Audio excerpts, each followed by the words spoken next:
Another night of playoff basketball, and yet some more heartbreaks.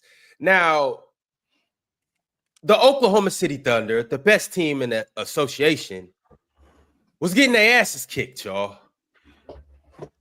They was down 29 at one point, and they were down 25 at halftime. And I want you guys to know that teams down 25 at halftime or more in the playoffs, their record is 72-0. Until last night, the Thunder was the first team ever to overcome a 25-point halftime deficit in the playoffs. Fellas, let's get directly into this. Tell me, how do you guys feel about the Oklahoma City Thunder? Oh, and I know you guys are probably wondering why I'm in Cancun. Well, I have been hired to officially greet the Memphis Grizzlies, Ja Morant and Jaren Jackson Jr. I will see y'all when y'all get here, and some other teams too, right, Swiper? But let's talk about the Grizzlies and why they are down 0-3. Because Ja got hurt. Yeah, that's broke insane. Yeah, I don't think Ja gonna be in Cancun. I think he's gonna be getting treatment. But that's why they're down 0-3 instead of down 2-1. But anytime you can see a comeback like that is cool, like to watch it unfold. Obviously it's bittersweet circumstances. You would want to see that comeback happen when a team is fully whole and not missing their best player or second best player, neither here nor there. But yeah, it's disappointing. Jimmy Butler goes down, and now Ja goes down. It's just Miles, am I ridiculous to think that if you got your best player on the floor, right? Your best player is on the floor. He's responsible for a lot of your offense, but you also have other viable players. It's not like he's your only guy. Like, you do have other viable players, and you build an almost 30-point lead.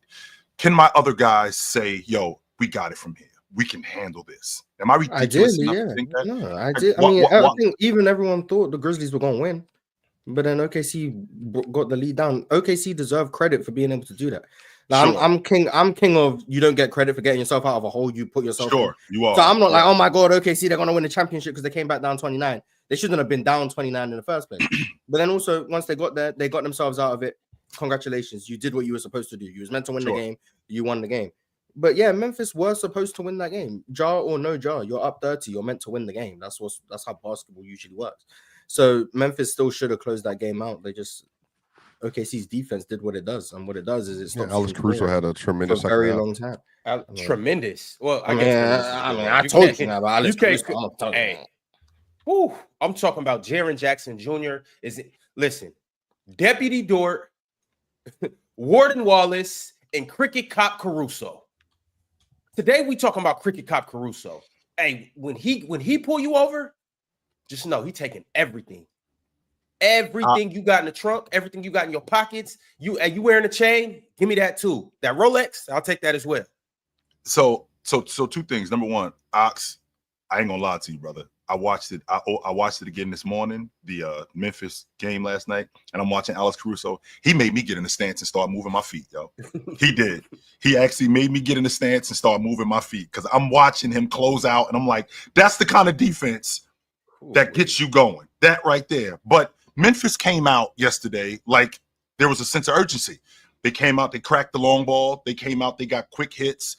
Zach Edey looked really good yesterday. Scottie Pippen looked great yesterday early. I felt like they came out like they were down 2-0.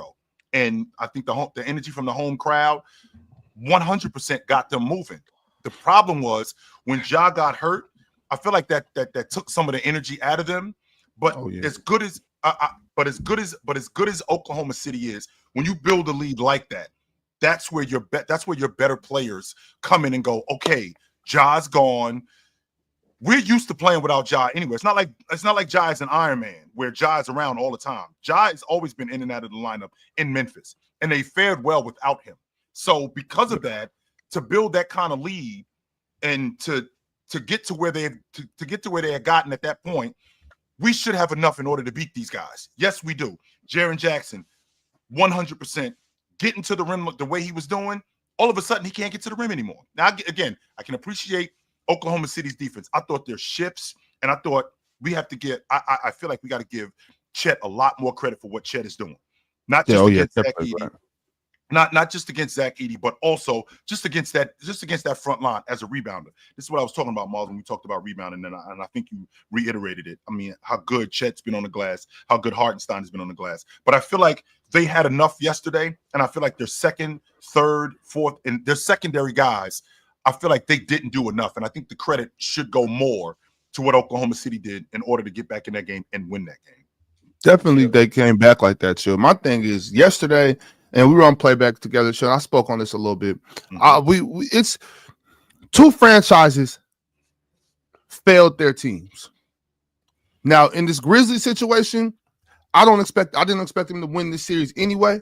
But last night, winning that game would have been huge, especially if Ja was healthy. You know what I'm saying? So winning that game, I don't know how much that really would have mattered, seeing as I don't know if Ja's going to be available for Game 4. I don't know the extent of the injury, but let's just assume. I'm assuming that he came back on crutches, right? I'm assuming it's not looking too good, right? Mm-hmm. So in that game, it doesn't much matter. But I think that's I got to put it on the coaching on some games last night. I got to put it on some coaching. You can't let your team. Why is that? Because I'm a respect your opinion, respect your point about the fact that they were already up 30. Then these other professional basketball players need to be able to hold on to that. You know what I'm saying? That I've seen Desmond Bane have huge games this season. Jaren Jackson Jr. wants to be all NBA. He's going to be all defense. He needs to step up. But at some point, even in professional sports, at some point, coach got to coach. Let's bring it in, y'all. We are not letting this team come back. We're going to implement whatever it is. It's simple things as controlling the tempo. You know what I'm saying? Let's control the tempo for the third quarter. That's the least we could do. You know what I'm saying? Let's take care of the basketball. That's the least we can do. You know what I'm saying? These are the things that we can control. You know what I mean? So losing that basketball game, it was bad, but I don't really think it matters if Ja don't play in Game 4. You know what I mean? Well, you don't get when you get a 29-point lead, we don't get that 29 back all at once, right? We chip at it. We chip at it slowly. We'll go on an 8-0 run. We'll go on a 6-0 run. We'll go on a 10-2 run. Sure. And to your point, coaching, okay, now we have to make adjustments. But we also got to, on defense, we got to make adjustments. We got to get on the defensive glass. And I feel like Oklahoma City had a lot of second chance opportunities. I feel like they outworked Memphis more than anything. I feel like they outworked Memphis on the offensive glass, and defensively, they held them to one shot. And when you have stuff like that going on, it's a recipe for disaster. And I feel like coach can do a better job at slowing down.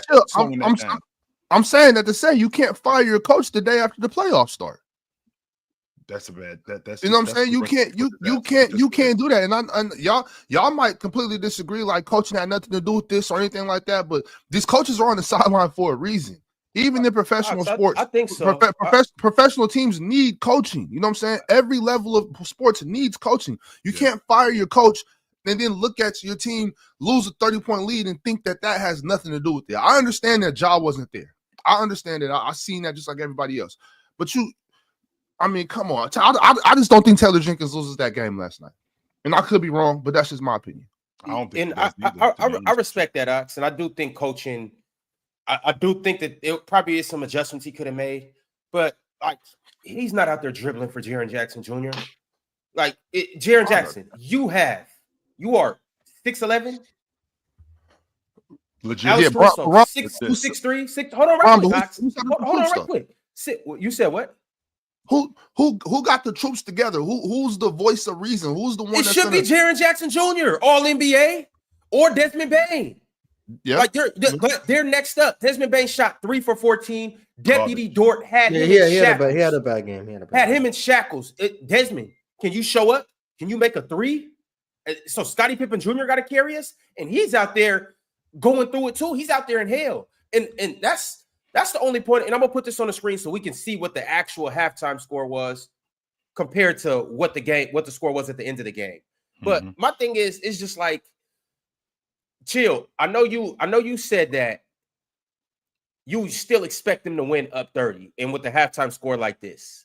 My thing is, when Ja was there, how much did they win game 1 by? A 0. historic number, right?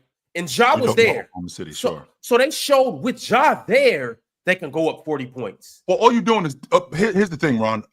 You are delaying the inevitable, but I mean, I think that with them winning, if they would have won yesterday, even though I do think that you're delaying the inevitable, you do give them a shot of energy. Now, Oklahoma City knows that the pressure is still on Memphis to win at home, but we're not trying to hear going back home tied 2-2 because now we give them confidence and we give them energy that they shouldn't have. No doubt about that. And we've seen teams in the past get smoked early and then get right back in the series. We've seen that. If I told you, Mars, that after game 1 in the 2011 East Finals when Miami got smoked by the Bulls, Mars, they ain't winning another game in the series. And I got $1,000 on it. You'd have took my $1,000 and said, I'll raise you $2,000. Ain't no way Chicago ain't winning another game in this series after what you saw. Well, the same logic I think applies to this Memphis Grizzlies, where after what we saw in those 2 games, I think that the series is over. But we saw them just straight jump on Oklahoma City. And if they jumped on them in game 1, well, what kind of momentum does that move them to game 3, to game 4? Does that now mean that they can get back in the series? Because they have made it a series now. They're down 2-1. With all of that being said, with what the adjustments that were made yesterday with Coach Dagnall, with now he's blitzing Scottie Pippen. Not only is he blitzing Scottie Pippen, he's chasing Desmond Bane off the long ball line and now making him a dribbler and a guy who's trying to make plays in the mid-range. That's not working for them. I feel like that was a really good adjustment for them. And then them speeding up the game and making Memphis get back in transition, which we all know that Jaren Jackson is not very good on the glass. So that's making him even less viable. So I feel like the adjustments that Mark Dagnall made were a lot better than the adjustments that the coach for Memphis made. Chill, what can he do? You are playing against historically the best defense ever. Ron, you up almost 30, man. Slow the game down. Just understand what I'm saying. They slowed it down. Slow the game down, Ron. I want you guys to just understand what I'm saying. And obviously, like, we know that this is the elephant in the room. Ja wasn't there. But sure. this is 3 elephants in one. This is the fattest elephant we ever seen. You are playing against historically the best defense ever. 100%. They press you like crazy. 100%. The only person, Scottie Pippen is not able to control the pace with that type of defense. Ja Morant, and he struggles with it. He's one of the fastest guards in the league, one of the shiftiest guards in the league. Yep. He has been, in the first 2 games, he was struggling. Yep. He's the only person that can handle Alex Caruso, Lou Dort, Cason Wallace. Without him, like it's ugly. Here's the thing, Ron, I'm surprised they didn't take that 30-point lead in just the 3rd quarter alone. Ron, without Ja, they don't. I'm telling you, they don't stand a chance. That's very with Ja, overboard. just look it at is, look at game 1 and 2. That's extremely overboard, Ron. No, it's not. We've seen game 1 and 2. We've seen game 1 and 2. With Ja, they got spanked. Ron, So okay, that's game 1. That's game 1. That's game 2. We're talking about game 2. They lost by 50 with Ja. So they lose by 70 without him. And then in game 3, but we're talking about game 3. These are completely different basketball games. Yes. Every game is not the same. It's completely different halves. Okay, I understand that too. But what I'm saying is if your team is up 30, your best player goes out, you know he's not coming back. As a coach, you can't just sit on the sideline and think, oh, well, this 30-point lead is going to be fine. Why, Ron? Because like you said, this is one of the best defenses we've seen.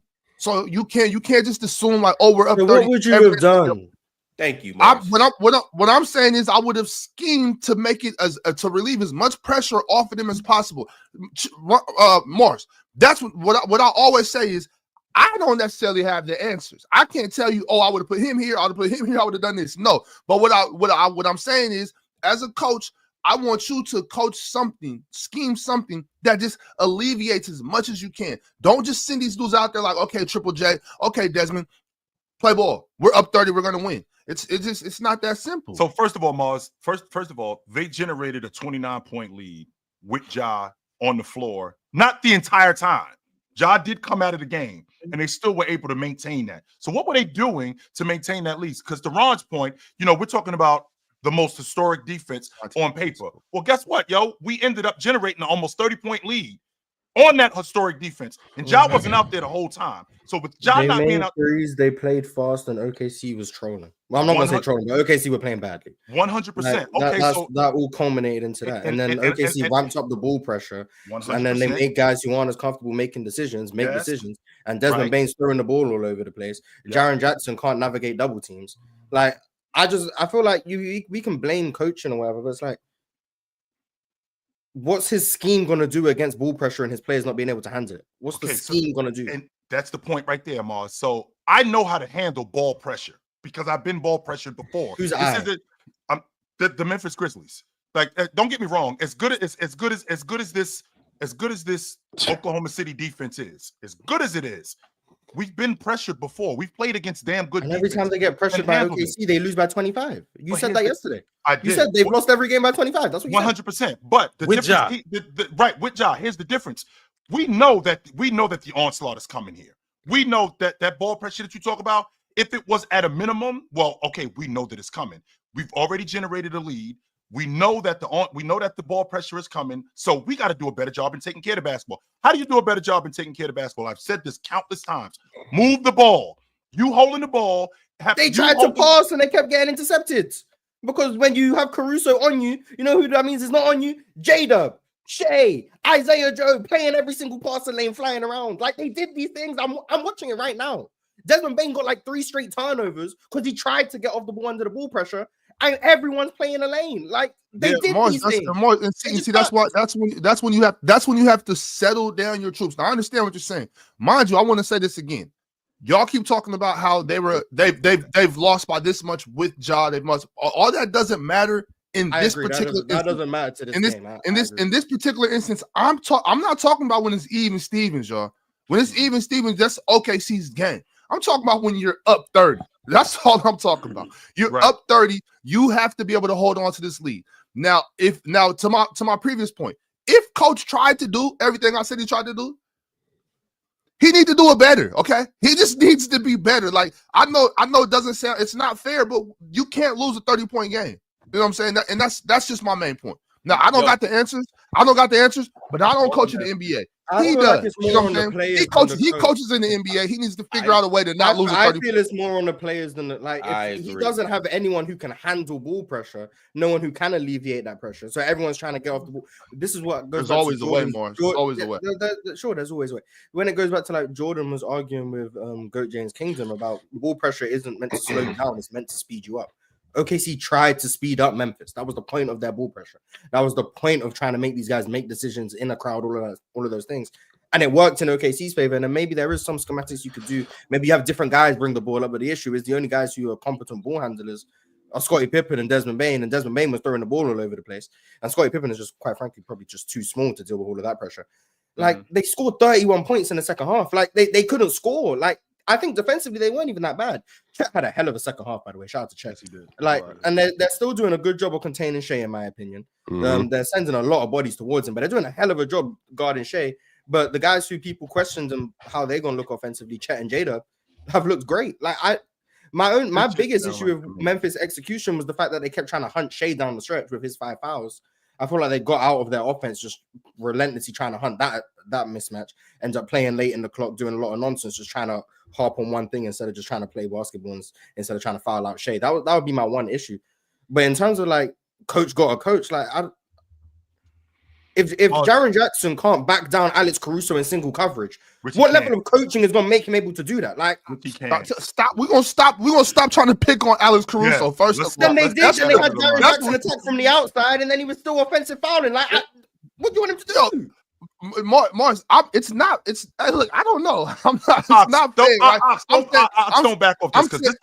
I'm saying Jaren Jackson Jr., come get the ball at the nail. You're 6'11", you're a big target. That I can't agree with. Come make it easier. You know what I'm saying? You can make it easier on yourself. I literally just watched the play. He got the ball at the nail, Lou Dort dug at the ball at them now. He ended up picking up his dribble and then he hopped into Chet and then he missed the layup. Okay. I watched it exactly happen right there. What I'm saying, And he did it again. He Mars, kinda that's- went that's- on They the did post. that too. They gave him the ball And Alex again. Caruso They just did took it. the ball from him. Like Yeah, everything you're I thinking know, of we them saw- doing, we I saw- just watched it happen. We saw these plays, What are we Mars. talking We saw about? this. It's I know. camera. What I'm saying is there's still just because you do that one time, doesn't mean we go away from that necessarily. But to your other point, it's like, yeah, we know that these dudes are all over passing lane. So you can't panic. That's a coaching thing too. I understand you're saying, oh, well, the players are out there doing it, but that's coaching too. Like if I see Desmond Bane pick up the ball in the trap, and he's, oh, look, call time out there. We're not, stop dribbling over there. You know what I'm saying? Relax. There's no reason for you. You can't let the defense speed you up. I know that's what they're supposed to do, but you can't allow that to happen. This is playoff basketball. You are a playoff team. Man. You don't think they know Bro, this? that does. Yeah, they know that. Middle school, elementary school. If that was the case, if that was the case, there would be no coaching. But you can't, you can't do that, bro. You can't tell me that. You cannot say that to me. Yes, that these I are can, grown because men. when, No, because because there's a talent gap. that's just Here's unrealistic. because that's no, Ron. What you're trying to tell Ox. What you're trying to tell Ox. Yeah, you go coach a local JV team and coach in the state. No, you go take a local JV team and take in the state. No, Ron, because no, you don't want to do it. You can't do it. What are you Why not? talking about? No, take a local JV team and coach in the state. No, Ron. No. It is a talent gap. Okay, That's what I'm trying to tell you guys. They lost their best player against the best defense of all time. And with Ja there, they are significantly worse. Okay, they lost by 100%. 50. Are you guys not comprehending that they lost by 50 Ron, with Ja? The next night, they lost by 20 plus. They've been getting throttled. And then they were up 30 with Ja. Then they were up 30. And then so what does that mean, left. And then what does that mean, Ron? What does that mean? That means that they can't handle the pressure with Ja. No. So how can we expect them to handle the pressure maybe without the Ja? talent disparity isn't as Give a big damn as if you Greg think. Popovich was there in his prime. Maybe the talent Throw Red Auerbach disparity over there isn't as big too. Maybe the talent disparity isn't as big as you say it is, Ron, because they were up 30 with Ja. And not only that, to Ron's point, to they were up 30 with Ja, right? To Ox's point, Ron, we can't have it one side. Mars, you just told me what happened when Oklahoma City did what? They turned up what? The ball pressure. Not only did they turn up the ball pressure, what else did they do in order to get back in the game? No, let's stay right there. They turned up the ball pressure. So okay. Then they started making their shots. Who's supposed to break the ball pressure? They didn't just get back in the game with their defense. They didn't just get back in the game with their defense. Mars, we got won that game. We got in the half court, right? Did we not get that game? We got in the half court. We got into our sets. We got ourselves calmed down. We got into our sets. In addition to getting into our sets, we got better looks. We got better action. Where do you think that came from, Ron? We just started doing that? What? That was their coach. That's their coach who figured that out. But they shot 50% from the field in the second half, 45% from three.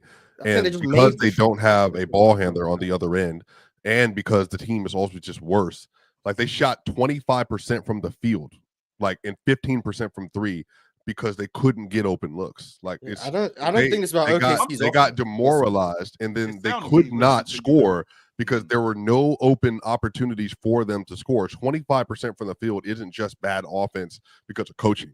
They got put in a hammerlock yesterday, and they could not score in the second half. And the OKC's offense scored 63 points, right? In part because Chet went 8 for 12. So, and like, once they got within 10, the momentum was gone. From Swiper? Once they got, no, it's not. I don't agree with that at all. Because they don't know. Because chill. No, it has nothing to do with screaming. Rebound, it's not about screaming. There's another game that has some exceptional coaching as well. We'll get to that later. I don't really think that when teams are not even, it's about coaching. I think the difference between screaming, Swiper. There's a difference between screaming and just screaming and saying nothing and coaching. And Coach Dagnall is on the sideline. He might be animated, but he's also coaching. Shoot the gap, Lou. Shoot the gap, Lou. Weak side, Lou. Rebound, big fella. He's barking out information that's necessary for these guys to do, and it's working. So why don't y'all blame game 1 on coaching or game 2? Well, they Because it was even Stevens, Ron. I'm talking about up 30. What? I'm okay. I understand the context of the situation. They're down. I'm not 30. talking about when it's My even thing Stevens. is- Like, no, the swipe is point. The swipe is Here's point my when the thing. team is It's that still- much better. How many It's turnovers did Desmond Bain have? Because He had five. He had like Six. 6. I think He it was had, like he had 5. At least What? that's Yeah, all they 3 in gave the him on second paper. half. What's coaching Scottie gonna do Pippen about had that? 4 in the Every second time half. he gets Jaren touched, Jackson had he goes 3 in over. the second half. You Zach can't Edey had go 2 in over. the second half. Off the court. Yeah, That's They Who had are you all. gonna- 13 turnovers. I want y'all to realize this. I'm sorry. The Memphis Grizzlies had more turnovers than made field goals in the second half. More turnovers than made field goals. They made exactly 9 shots. Sorry. Period. In the second half. 9.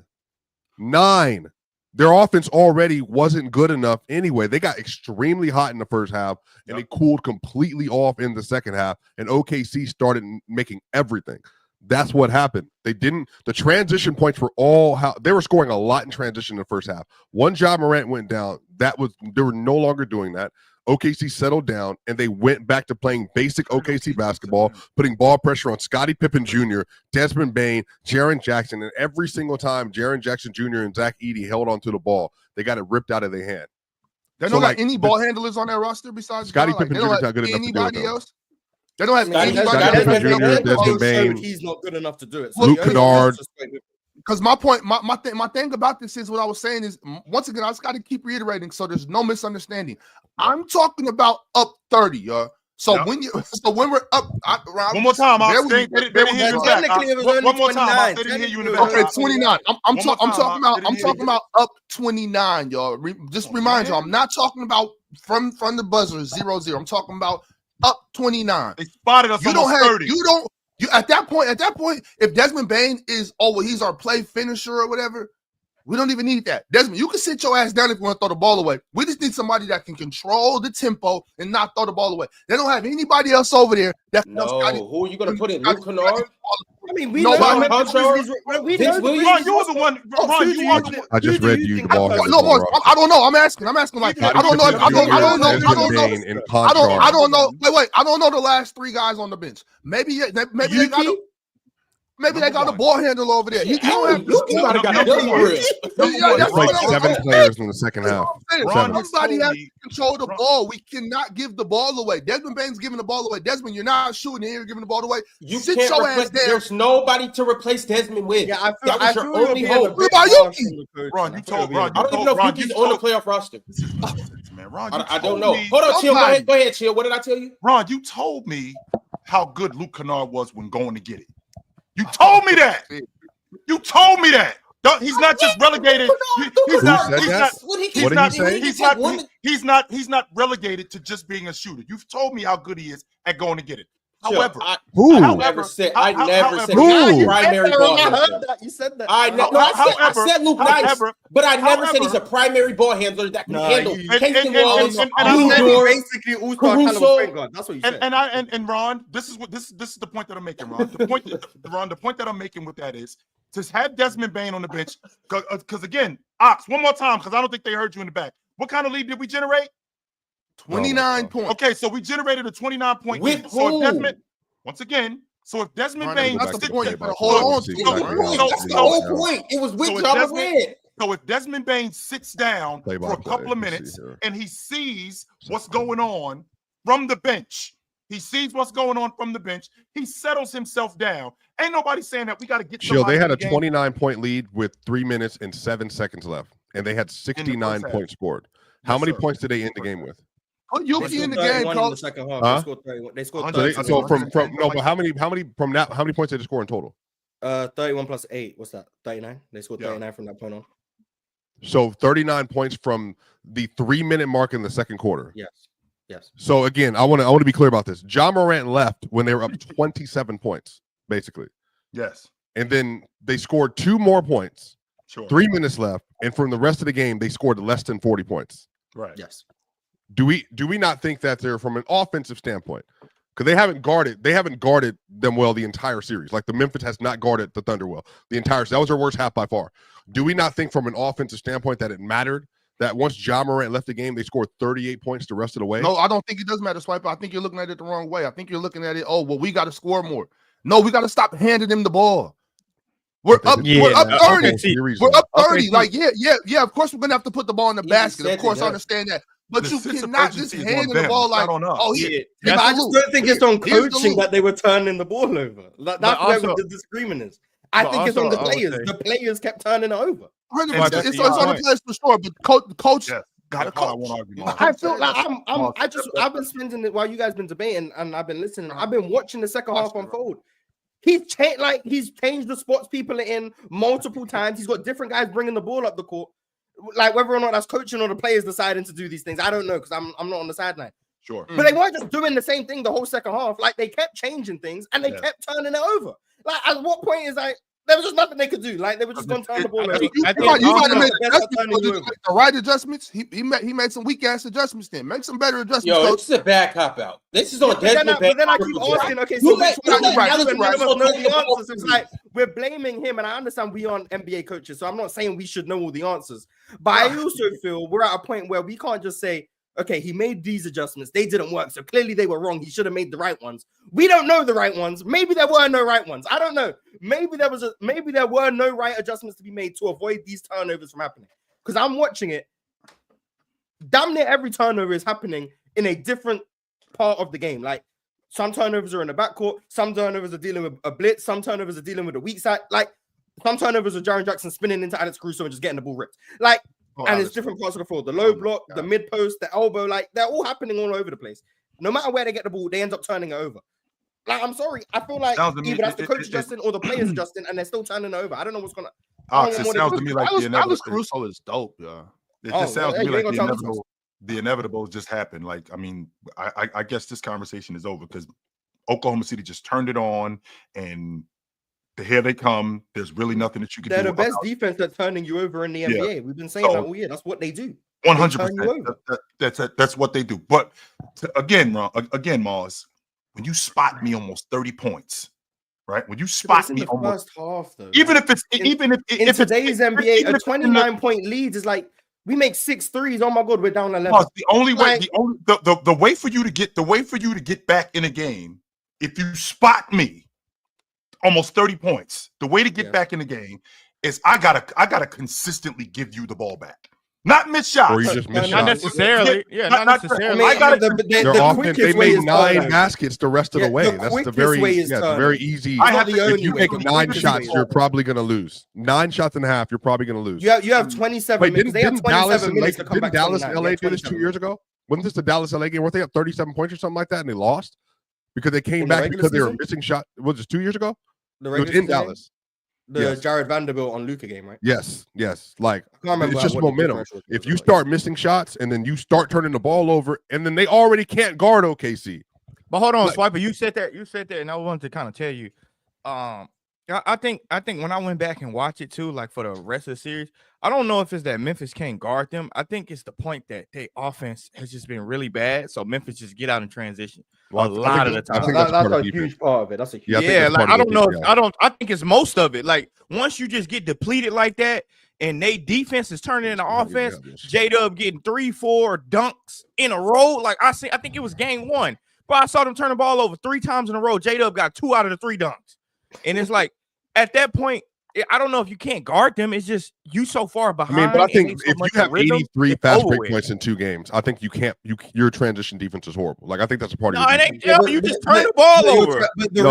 No, transition defense is a thing though. Like I think it's It's like your offense is bad and their transition defense because your offense is flawed. Swiper, if I'm peeling Desmond Bane when he coming off the ball screen, I don't give a damn how much good your transition defense is. You're not getting back to stop a J-Dub dunk when he didn't rip you at the top of the key. You're not. You're just not getting back. I think transition defense is part of defense, though. Like I think if some teams are better at it. You're not getting back. No, you're not, Swiper. I promise you, nobody is prepared for Desmond Bane to get ripped at the top of the key and just start sprinting back.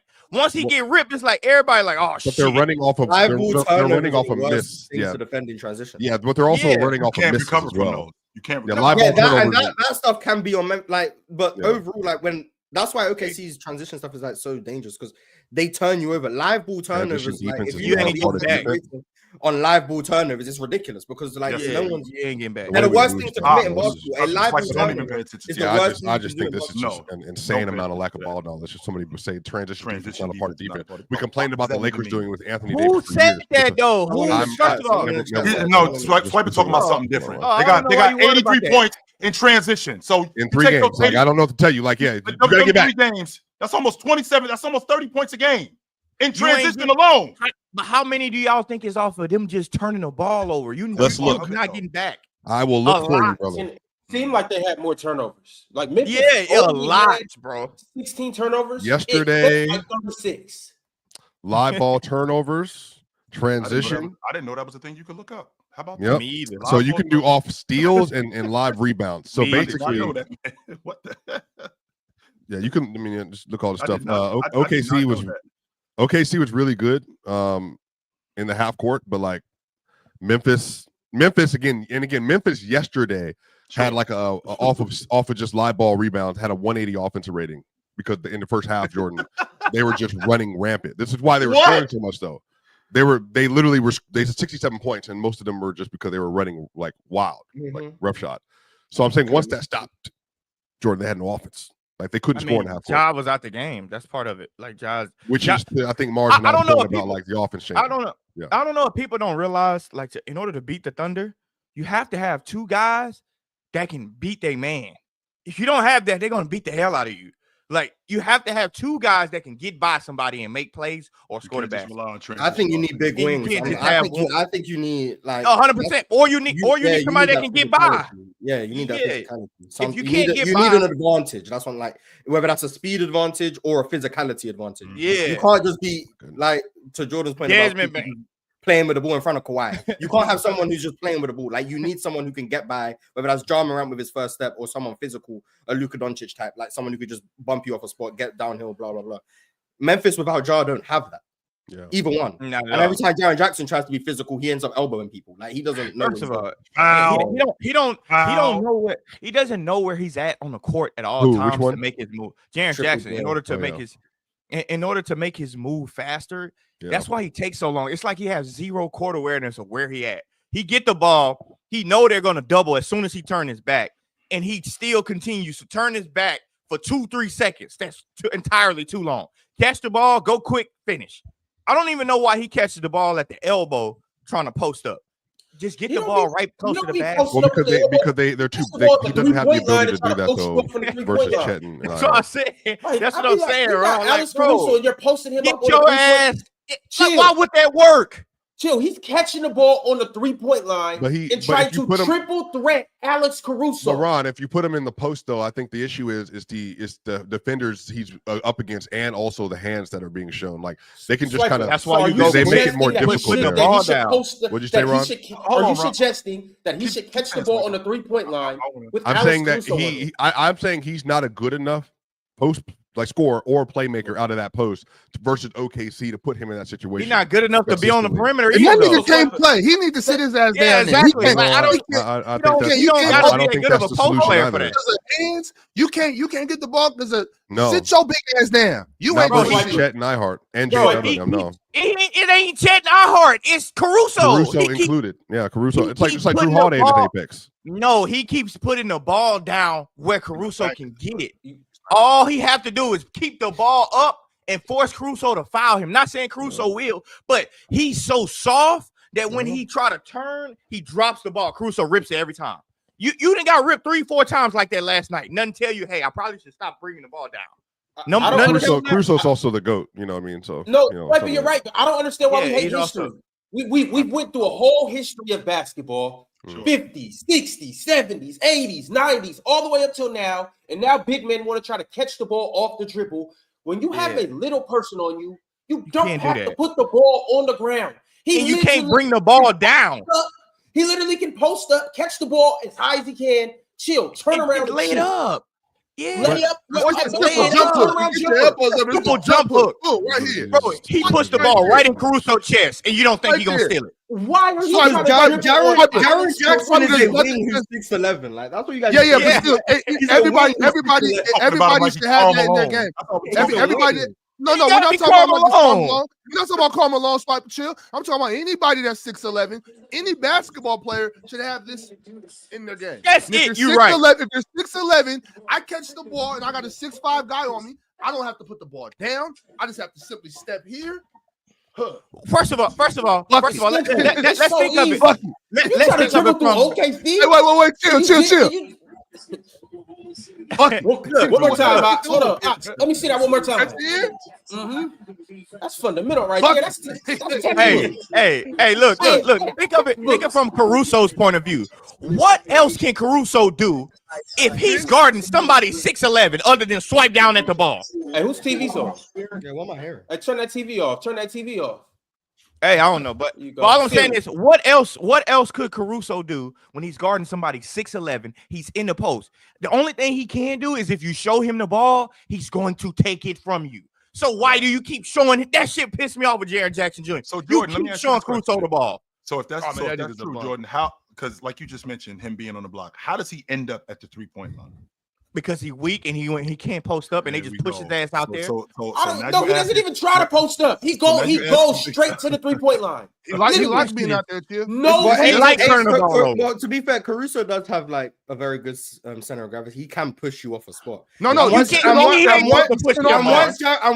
Jackson feels like, oh, I've been moved 2 feet. Let me go to the 3-point line. Ain't no fight. Because anytime Jaren Jackson tries to match that level of physicality that someone else shows him, he end up at 3-point line. Foul. Like that's what he does. He end up at 3-point line. He can't play physically legally. He can't do it. Morris, I'm posting up like this. Ooh. You push me. I spin. Now post up this way. Now That's I all got you inside supposed to do. position. He's this tall. Just throw it right here, bro. Throw it right here. Well, but I'm looking at You these don't plays, want- dogs. Yeah, Like what- the issue is when he did go by Caruso, Chet was sitting there. I think Yeah, the rest of the they He's possession. not supposed to be going by Caruso. He's supposed to be taking meant- he's Caruso. meant to No, I'm Finish looking. it up. I'm saying I'm looking at it now. Like he had Caruso in the post. He got around him. He got in the paint, looked up, shot the ball, and Chet was right there, and then he missed. Yeah, but what That's everyone's okay. saying, That's you that's don't have okay. to turnover. We You don't have to attack go around Caruso.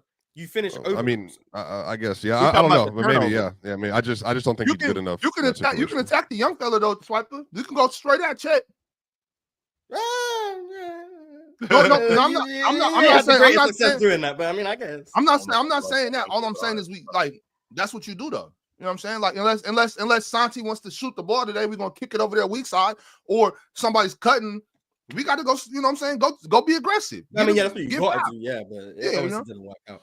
But Yeah, fellas. Well, shout out to Chet Holmgren. Good at all yesterday. Chet Holmgren had 23 points in the second half. Shout out to OKC for making a historic comeback. And Grizzlies, like I said, see y'all when y'all get here.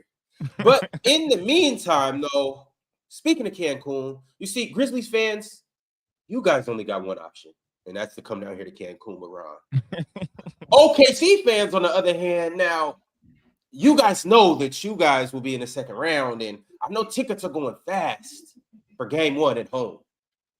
And it's going to be hell trying to get those tickets unless you download the Gametime app, create an account, and use code CLNS. See, the thing about it is, in a basketball city like Oklahoma, it's going to be tough to get those tickets, but Gametime makes getting tickets faster and easier, even for hard-to-get playoff seats. Prices on the Gametime app actually go down the closer it gets to tip-off. With killer last-minute deals, all-in prices, views from your seat, and their lowest price guaranteed, Gametime takes the guesswork out of buying NBA playoff tickets. With Gametime, you can get last-minute deals and save up to 60% off buying last-minute tickets for sports, concerts, comedy, theater, etc., etc. So take the guesswork out of buying tickets with the Gametime app. Download the Gametime app, create an account, use code CLNS for $20 off your first purchase. Terms apply, but again, create an account, redeem code CLNS for $20 off. Download the Gametime app today. Get last-minute seats. If you're in OKC, Game 1's coming sooner than later, so get the lowest price guaranteed. All right, fellas. Before we get into everything else, because it's a couple more games to talk about. Obviously, we have the Nuggets and the Clippers. Not really. We have Why are we talking about Knicks that and the one? Pistons.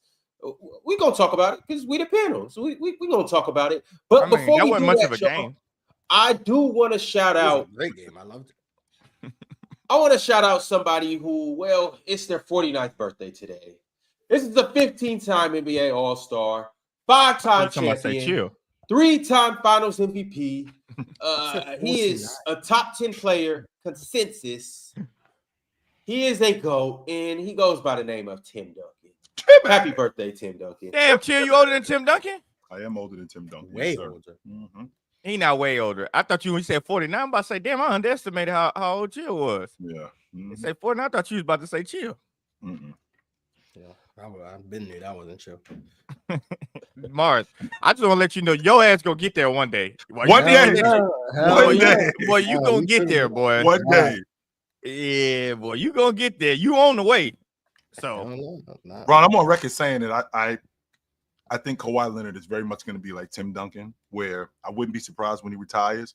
Like, we never see him again. Like, he's going to be hard as hell to find. Tim was coaching. But I just think he's going to be, I think Leonard's going to be. Kawhi ain't doing no coaching. He's going to be hard as hell to find, yo. We're going to have to send a squad out to find Leonard. Like, where is he? Where is he? Some people keep saying he going to do podcasts. I can't see it. Tim Duncan ain't doing all that. Tim Duncan. No, we talking about Kawhi. Oh, he gonna be where Tim Duncan at. Yeah, I'm like, ain't no way in hell Tim Duncan. I mean, ain't no way in hell Kawhi gonna do podcasts, bro. He barely want to do interviews. And shout out to Tim Duncan for keeping him a baddie around. Shout out to Timmy. Let me put that out. Hey, when I was in college, I used to work at Lowe's, in San Antonio. It was right by Tim Duncan neighborhood. You see Danny Green, Tim Duncan, Tony Parker, Tiago Splitter. I never seen Ginobili in there, but Tim was cool, man. Tim got like a little car shop in San Antonio, man. He'd be going to Lowe's to get all this little cool stuff. Tim was cool as hell. That's the only time I saw him. That's the time I saw him. Yeah. Shout out Tim. And speaking of another good defensive player, defensive player of the year was dished out yesterday. And as much as Draymond Green campaigned for it, he didn't get it. As historic as Dyson Daniels' season was, he didn't get it. As much of a menace as Amin Thompson is, he wasn't even qualified. But you know who got it? Who got it, Ron? Evan Mobley came and secured that at 23 years old. He gets his first defensive player of the year, y'all. Yep. And these were the votes. Can you guys see that? No, that's kind of hard. Let me zoom in a little bit. Oh, yeah, this nonsense. Yep, nice. I hope that's clear. Man got 9 first place votes. Yeah, 9 people have a brain. Shout out to them 9. Damn, Jaren Jackson got 0. I don't blame him. There's a voter who thinks Shea was the second best defender in the league this year. I just want that to be known. Well, Tamani Kamara got a second place vote. Bam got a second place vote. Giannis got a first place vote. I mean, that's just all of them are wrong. I don't understand people's process, but whatever, it doesn't matter. Yeah. So no one thought Rudy was the second best defender in the league, but someone thought Shea was. Yeah, I don't understand that. Nice. Yeah, man. Shout out Lou Dort and matter of fact, shout out the coaching. I mean, I think this was for me, it was obvious Evan Mobley was going to win. Especially once Wemby went down. I thought it was pretty much a foregone conclusion, despite the betting odds going in Draymond's favor for a little while. So I'm not really surprised, but shout out to Evan Mobley. Can we talk? He came second in year 2, right? Second or third? Yes, sir. Third. He was third in year 2. Yeah, like first 4 years, top 3 finish and a DPOY finish. And now he's eligible for that supermax off the rookie extension, so his money's gone up. Now maybe you guys can straighten me out because I'm a little fuzzy on the new CBA, because one of the main reasons why they did this kind of stuff, Mars, was because they wanted to keep homegrown talent homegrown. So like if you made the All NBA team, if you made the All NBA. Swipe, but you don't remember how the NBA used to do. You said that's why they had the CBA? Once again, I'm going to say this again. Maybe you got, because I'm a little fuzzy on if this has anything to do with the CBA. Because I remember where they had it, where if you made the All-NBA team and you were with that original team, the NBA gave you like an extra $30 million to keep guys home. Yes, to keep guys home. I don't know if that's still a part of the current CBA. Nah, deal. the Cavs are going over the second apron now because okay. So I'm glad you guys straightened me out with that. But what I want to ask you guys, Evan Mobley gets rewarded by getting more money, and then the team suffers for it. It's just I think they should trade him. To Houston. which is because he just signed an extension. He just signed an extension for over $200 million. Yeah. Jaren Jackson need to be traded. But with that being said, he will essentially just right quick, chill. He will essentially get $45 million extra, and he basically his salary gets increased 25% of the team's cap to 30%. So he'll essentially get another $45 million over the next 5 years, which works. What I'm asking you guys, because again, is this Evan Mobley Defensive Player of the Year to you guys?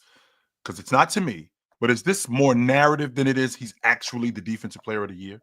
No, it's more just a benefit of circumstance. And there's nothing wrong with that. It's just who probably would have been the unanimous DPOY got hurt. So it was like, who's the next best in line? And it was Evan Mobley. That's what it is. I don't think it's a narrative. Evan Mobley didn't really campaign for himself.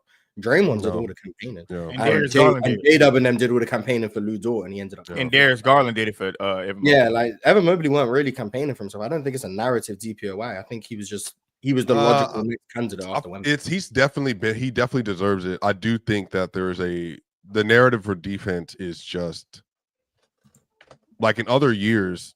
Where did the Cavs finish defensively this year? Were they 11th? 9th, I think. I wanted to say 8th, but I'll check. Yeah, I think they were 11th for 1 bit. So Basketball Reference that 8th. Okay. So if you want me to look on Duncan threes, maybe I don't know, whatever. Yeah. And I think some of this is like all these damn things, Ox. All these damn websites. What the hell is Duncan? I got two sources that I trust. That's it. I got two sources. Well, it's just all Duncan threes just take into account like your schedule and all that stuff. Yeah, Duncan threes they were 10th actually. 10th. Yeah, so it just literally takes into account like who you played against. Like it just helps to adjust the conversation.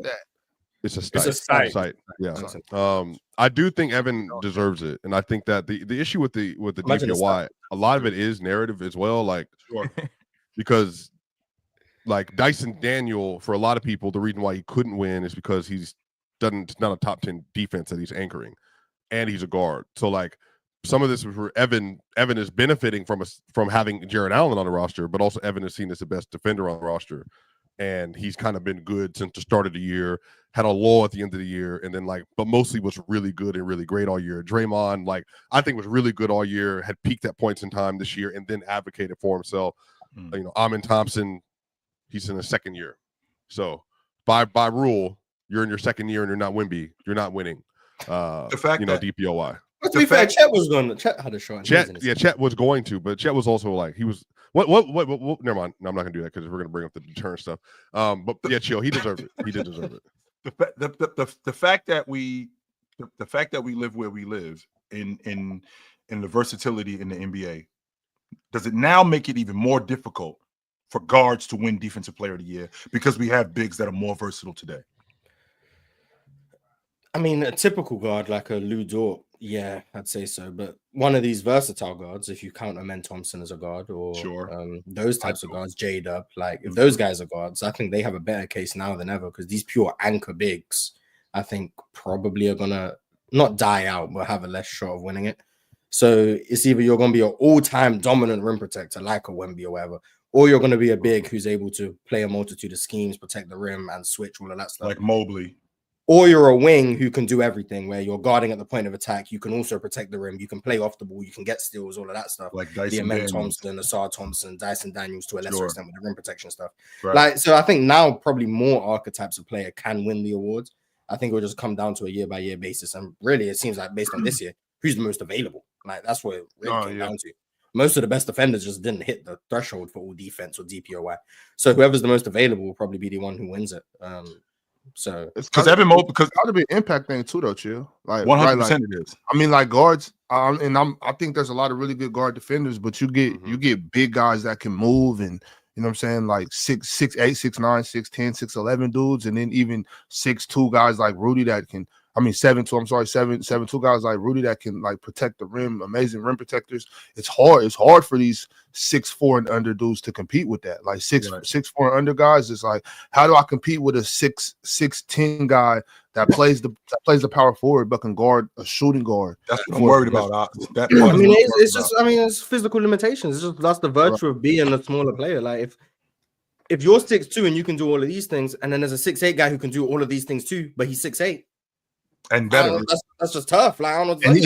And he can be a little slower. Like I understand the fact that 6'8", 6'9" dudes that are mobile, a little slower than the 6'3" guys are still better defenders than him because I'm just longer. I'm taller. Size doesn't matter. Exactly. Recovery too. Like recovery, you get to the rim. I can recover and might not block it, but I can make it tough. So I don't even know. Like I think it's harder for the guards to win, but not because of disrespect or people not valuing what they do. It's just that basketball is made for athletic 6'7", 6'8", 6'9" dudes. That's what the way the court's put together. The fact that the rim is 10 feet high, right? The everything, the geometry, the physics, everything about basketball was designed for people that are 6'6" to 6'10" and athletic. Not for fellas, we could come back to Evan Mobley right quick. I just got to make a quick announcement. What's that, Ron? And that is to let you guys know to turn on your notification bells, like the video, subscribe, and shout out to all of our members, especially our Hall of Famers. And also, you guys know tonight there's playoff games. Mm-hmm. And today is Friday. And typically Friday nights, you know where to find the good guys at. Marsh, Chill, me, Ox, and maybe Fluid will be there. We'll see the dynamic duo of Fluid and Chill. You never know, but what I do know is that we'll be there for the Magic and Celtics game, and we'll be sticking around for the Lakers and Wolves game, right, Morris? Yeah, Morris. Right. So we're going back Morris. to back tonight, and you guys know what's even better than us going back to back is the fact that we're gonna be up there parlay watching, and specifically this guy right here. So what you guys need to do, if you want to parlay watch with us, is download the PrizePick app. Use promo code PANEL, and you will instantly get $50 when you play just $5. Also, right now, PrizePicks has a thing called takes to tickets, where your takes can take you to the NBA championship. Every time you play $5 for a 3-pick flex NBA lineup during the playoffs, you will be entered into a sweepstakes to win tickets for the NBA Finals. And this is how we're entering the contest right now. Now, these are the 4 picks that we're rocking with today. Obviously, we will be watching this game, the Magic and the Celtics. Now, Paulo Banchero has been tearing up the Nets. He's been burning up the Celtics, but Mars, at some point, he got to come back down to earth, right? The law of averages would suggest that. So we're going to go less on Paulo's 27.5 tonight. Then we got Peyton Pritchard, the 6th man of the year. No Jason Tatum tonight, right? Somebody got to make up for those points, and we're banking on Peyton Pritchard to do that. So we're going more on his 13.5. And then we got a Franz Wagner, Jaylen Brown, points combo going more than 48. And then last but not least, Derek White, the savior of the Boston Celtics, their king, their hope, and their everything, making more than 5.5 field goals. So Derek White only has to make 6 field goals tonight. He might make that in 3s. All right, that's how we rock it tonight, y'all. Let us know how you feel about that, and we will see you on Playback tonight. Ron be sounding like a 70s R&B singer. Talking about Derek White, their king, their hope, their everything. It ain't Barry White. Yes. Yes. Hey, I almost started singing for real. Chill out, Ron. Hey, relax, Ron. Chill out. That's chill. Relax, brother. The reason why I brought up Evan Mobley is because as dominant as Wemby is on defense, like I think about the impact. Is it more of Wemby's impact just at the rim more than it is his overall defense? Because I think Evan Mobley overall is a better defender. What do you mean overall? Than I think his switchability. I think his switchability. I think versatility. I think he's overall a better. But I feel like Wemby's ability to protect at the rim supersedes almost everything that everybody else does. Yes. Not just him, but it supersedes everything that everybody else does. So, with that being said, is that what we're moving toward now with a guy like Wemby? Are we moving toward a guy who, because I'm so good at this, and I'm so much better than everybody at just this thing alone, that it supersedes what everything else that you do? And if that's the case, then why aren't we doing the same thing with guys like Dyson? But he's so much better defender, though. Like it's just but I feel like that's such a relative thing because Rudy's really good. Rudy's good. Yeah, But but he's Rudy's cooked at better times. on the outside than Wemby is. Like Evan's good, but we've seen Evan get cooked. I think that Bam is good. I think there's a tier of like to bigs that are like you could kind of phase him out. But I'm saying Wemby is good. He might not be as good as other players, but I would say he's a plus relative to other bigs as a switch defender. And I think he's still like not like a negative. But I think Wemby's pick and roll defense makes him what he is too. Like he's a really good drop, but obviously, like, you know, yeah. Like, how just being far? able He's to, a drop big. He's not a switch big. He's not going to hedge. No, he's not going he's to do not. this stuff. He's a drop big. And but his he's switch also big- like I think he alters a lot of relative to the drives elite too, though. defensive bigs, he is a bad switch big. Relative to all bigs, yeah, he's better than Vucevic, sure. But like relative to the good bigs, the Mobleys, the Rudys, the Bams, the Anthony Davises, Wemby's the worst switch big of all of them. Like, and I don't think And post defender too. he improved in Well, the post. no, but well, yeah, he's post not- defender is So still, like- then wait a second. Then what's happening here? If he's not that rim protection, them four blocks can't be all that. I look at it like his rim when I look protection is at- so much more than 4. It just is. It is okay. You're right. Because there's the ones that he's not actually blocking, the actual rim deterrents. Right. That's what you're saying. Okay, I get you. Yeah, real rim. So, but what Right. that's real rim deterrents. But what I want to say about it is, I don't know. It's hard for me because all defense is protecting the rim, right? I look at basketball like capture the flags, right? Let's say this is capture the flags. We're trying to protecting the flags, the hoop, Right. the rim. We're protecting that 94 feet. It doesn't just turn into rim protection when you get in the restricted area. I'm protecting the rim when I'm playing defense on the other side of half court. So I look at guards that are stopping penetration just as important. I stop my guy from getting to the rim too, but just because you're there like this, now you get credit for rim protection or rim deterrence. I'm doing that same shit. I'm just way out here. I don't know like what's more important. You know what I'm saying? Chill. I can't look at it that way. I'm just thinking about how good Wemby is, like in transition, when he's got guys in transition who would rather run away from the rim when they got a layup and they see him than actually go in. Where they're challenged, I've seen Mobley challenged at the rim. He'll block shots, but it's not to the effect of Wemby.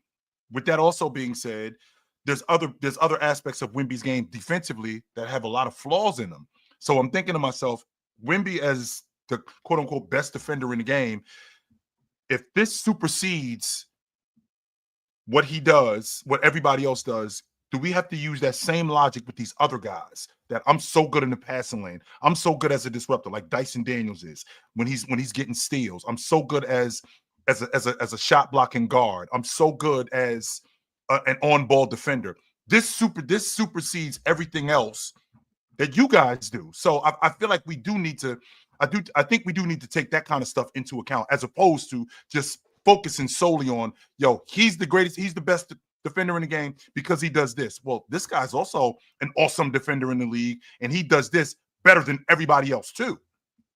Well, I think the rim protection is just more valuable than passing lane stuff. So, like, you can be the best at a certain attribute, but if your attribute is less valuable than the other person, like, yeah, you're both the best at your certain thing, but my thing just means more. Is it though, Mars? And the reason why I asked you that is because when I'm on the wing, so the reason why I'm asking you that is because on the wing, sure, you are protecting the rim. I'm not even allowing you to get to the rim. I'm shutting all of that down. I'm keeping you away from the rim. Not only am I keeping you away from the rim, but teams still get to the rim in Atlanta. Yes, they do. But they would get to the rim a lot more if he wasn't on the crew. Just like if Wemby wasn't on the crew, they would score a lot more because that rim deterrence. Yeah, but with Wemby on the floor, I think the Spurs have the best rim defense in the NBA. With Wemby off the floor, they have the worst rim defense in the NBA. If I remember correctly, I can't remember where I saw it, so I can't give credit. But the most efficient or the best defensive 5-man lineup was the Spurs lineup with Wemby. So Chris Paul, Stephon Castle, Devin Vassell, Harrison Barnes, and Wemby. Yep. And then the worst defensive lineup in the NBA was those 4 players minus swap out Wemby with Biyombo. Like the worst in the NBA. So the best lineup in the NBA was those 4 plus Wemby.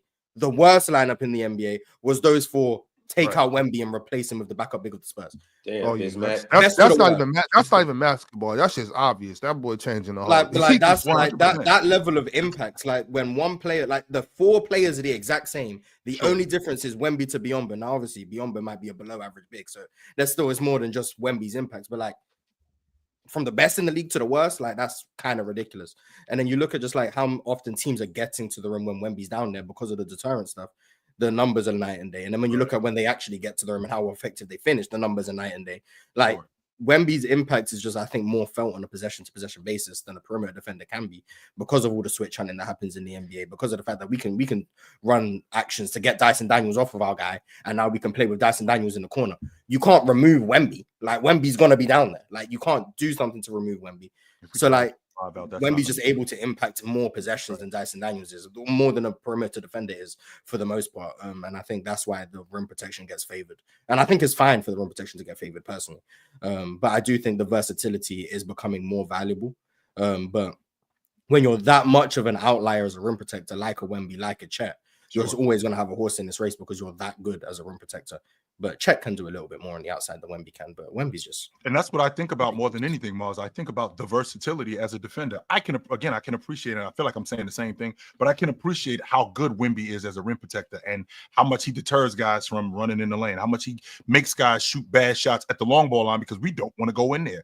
But when I also think about a guy like Dyson Daniels, when I think about a guy like Amin Thompson, who can blow your offense up before it even gets started, if I'm picking up 94 feet, if I'm picking up 90 feet, like what Drew Holiday used to do, where your offense doesn't get started until 12 seconds in the shot clock. And now you got to hurry up. And with you hurrying up, that completely throws your offense off the track. Well, if that's going on the whole game, and I'm doing that for the majority of the season, that's a huge impact impact on our defense. Just it's always going to be huge. And I'm not trying to make it seem like one's marginal and one's huge. I think they're both huge impacts. I just think one probably does trump the other. Fair enough. But we'll see if the voters give it to a perimeter player next year or something. I mean, especially if it's Amin Thompson, I'm gonna be there. Like, yay. And I'm not subscribing to this idea, fellas, that Wemby's gonna win the defensive player of the year for the next 5 or 6 years. Okay, that's not happening. The reason why that's not happening is the same reason why Jokic isn't winning the league MVP 5 straight years. Same reason why James isn't winning the league MVP. You do think voter fatigue exists? Not voter fatigue, Mars. Okay, we've already been over this more than once, more than twice, right? But that's just not happening. No, because Wemby's gonna come in second, which means people are still voting for him. That's still going on. Yeah, just not enough to win it. But all right, fellas, I got a couple super chats, and then we are going to move into some of these other games as well. Cowboy Bob, I think you guys know what he's going to say, but let's see what he had to say. Cowboy Bob said 12 heart attacks later, Knicks can't win without a 21-0 or a 21-3 run in the fourth. This is bad, and why the Knicks struggle, but they won in a bad way. But we Knicks are delusional, relying on that. Go New York, go. I'd rather have 4 bad wins in a series than 3 good wins. Yes. Why you care? How y'all getting it done? We get it done. Ox, how many times have I said to you, Ox? I've yet to hear the commissioner come up to the podium and say, "Congratulations, barely NBA champions." I don't care. I don't care how you get it done. Yeah, in the playoffs, we just need to get that victory. I don't care. Let's get it done. Come on. They are evenly matched teams, though. I will say that. Like, these games are all coming down to the wire. Like, they're very close. That's one of my top 3 favorite series right now. Obviously, we have both of the series that we're going to talk about. The Pistons and Knicks, and then obviously the Clippers and the whatever Nuggets. Team that they're playing against. And then also Lakers Wolves, that's a good series too. And then Rockets Warriors, that's probably my favorite series. But we'll get into that. Black Moon. Can I ask a question just real quick about that statement, Morris? I just want to know how these games are so close and how these teams are evenly matched when 4 of the best 5 players are on the Knicks. It's just crazy. Is JB coaching his ass off, or is this just 5? Yes, he is, Box. 4 to 5 best players are on the Knicks. I just want to know how the hell what is happening. I think matchup stylistically. I think the pressure that the Pistons put just on the rim relentlessly, the rebounding stuff, the physicality on defense. I like the matchups they do have for Jalen Brunson. He did close the game out last night. And then I just think, in terms of what the Knicks do, when they have guys like Josh Hart who aren't really a threat to shoot, it makes it easier for guys like Jalen Duren defensively. And they're able to shrink the floor and do like... So I think stylistically it's a good matchup for the Pistons, even if talent-wise on paper, the Knicks are quite clearly the superior team. But I think you can notice that. I like Jalen Duren. I said this on Twitter, so I'm just stealing from my own Twitter. I like Jalen Duren, but he makes a lot of boneheaded mistakes. Like a lot of them. And I understand he's like 20. He's 20. Like I understand that. I'm not saying he's gonna do this forever. But like every game of this series, it feels like he's made brutal mistakes down the stretch of games. You mean like coming in the game in the fourth quarter, as soon as you come in the game and picking up your 5th foul, you talking like, about that hard? He's just like, man, what are you doing, yo? We need you out crazy here. fouls. You're doing a jump ball. I can't remember who the jump ball was against. I know it was like a guard. It might have been against Jalen Brunson. Yes, it was. And he's smacking the ball out of bounds. Like that's ridiculous. Giving the Knicks the ball back. Then he's inbounding on the last play. He's throwing it out of bounds again. That's ridiculous. Maybe he shouldn't have been inbounding. That's on coaching, whatever. But the fact you are inbounding, don't throw the ball out of bounds. You guys need to get a shot on the rim.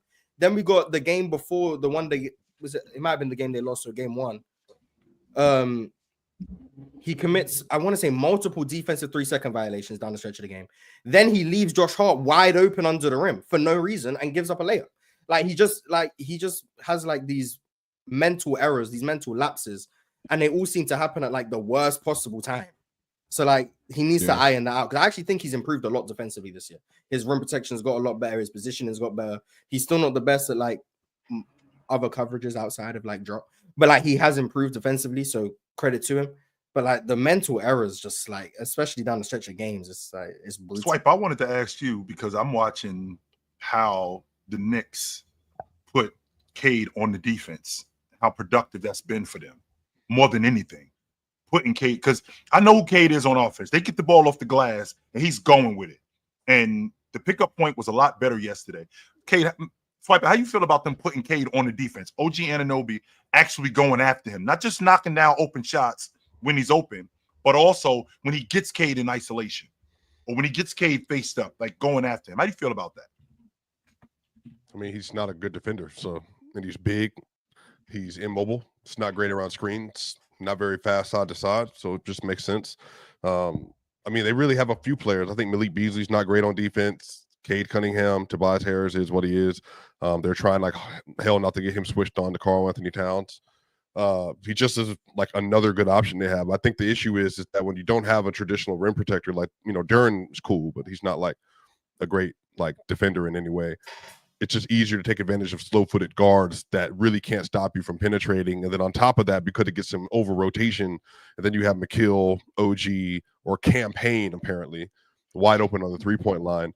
And so it just makes sense to do it. And then on top of that, because Cade's also been cooking them on the offensive end, it makes sense to try to get him as tired out as possible through the first, second, and third quarter. That way, by the fourth quarter comes around, you know, you can just see if you can kind of win that matchup or whatever. And then he also can't make the same shots that were available to him in the first half. So, I mean, it's just he's not a good defender yet. So honestly, it just makes like complete sense. Ron, I don't think the Knicks are doing anything. Go ahead, Ox, I'm sorry. No, I was just gonna say, like, I had the Knicks in 6, but I wouldn't be surprised. I could see the Knicks in 5, but I just don't see. I think the score is close. I just don't think they're ready. Chill, I really don't. I thought it was gonna be 6, but I wouldn't be surprised if 5. I had the Knicks. That's gonna knock the Detroit. I need Malik Beasley to show up to the series.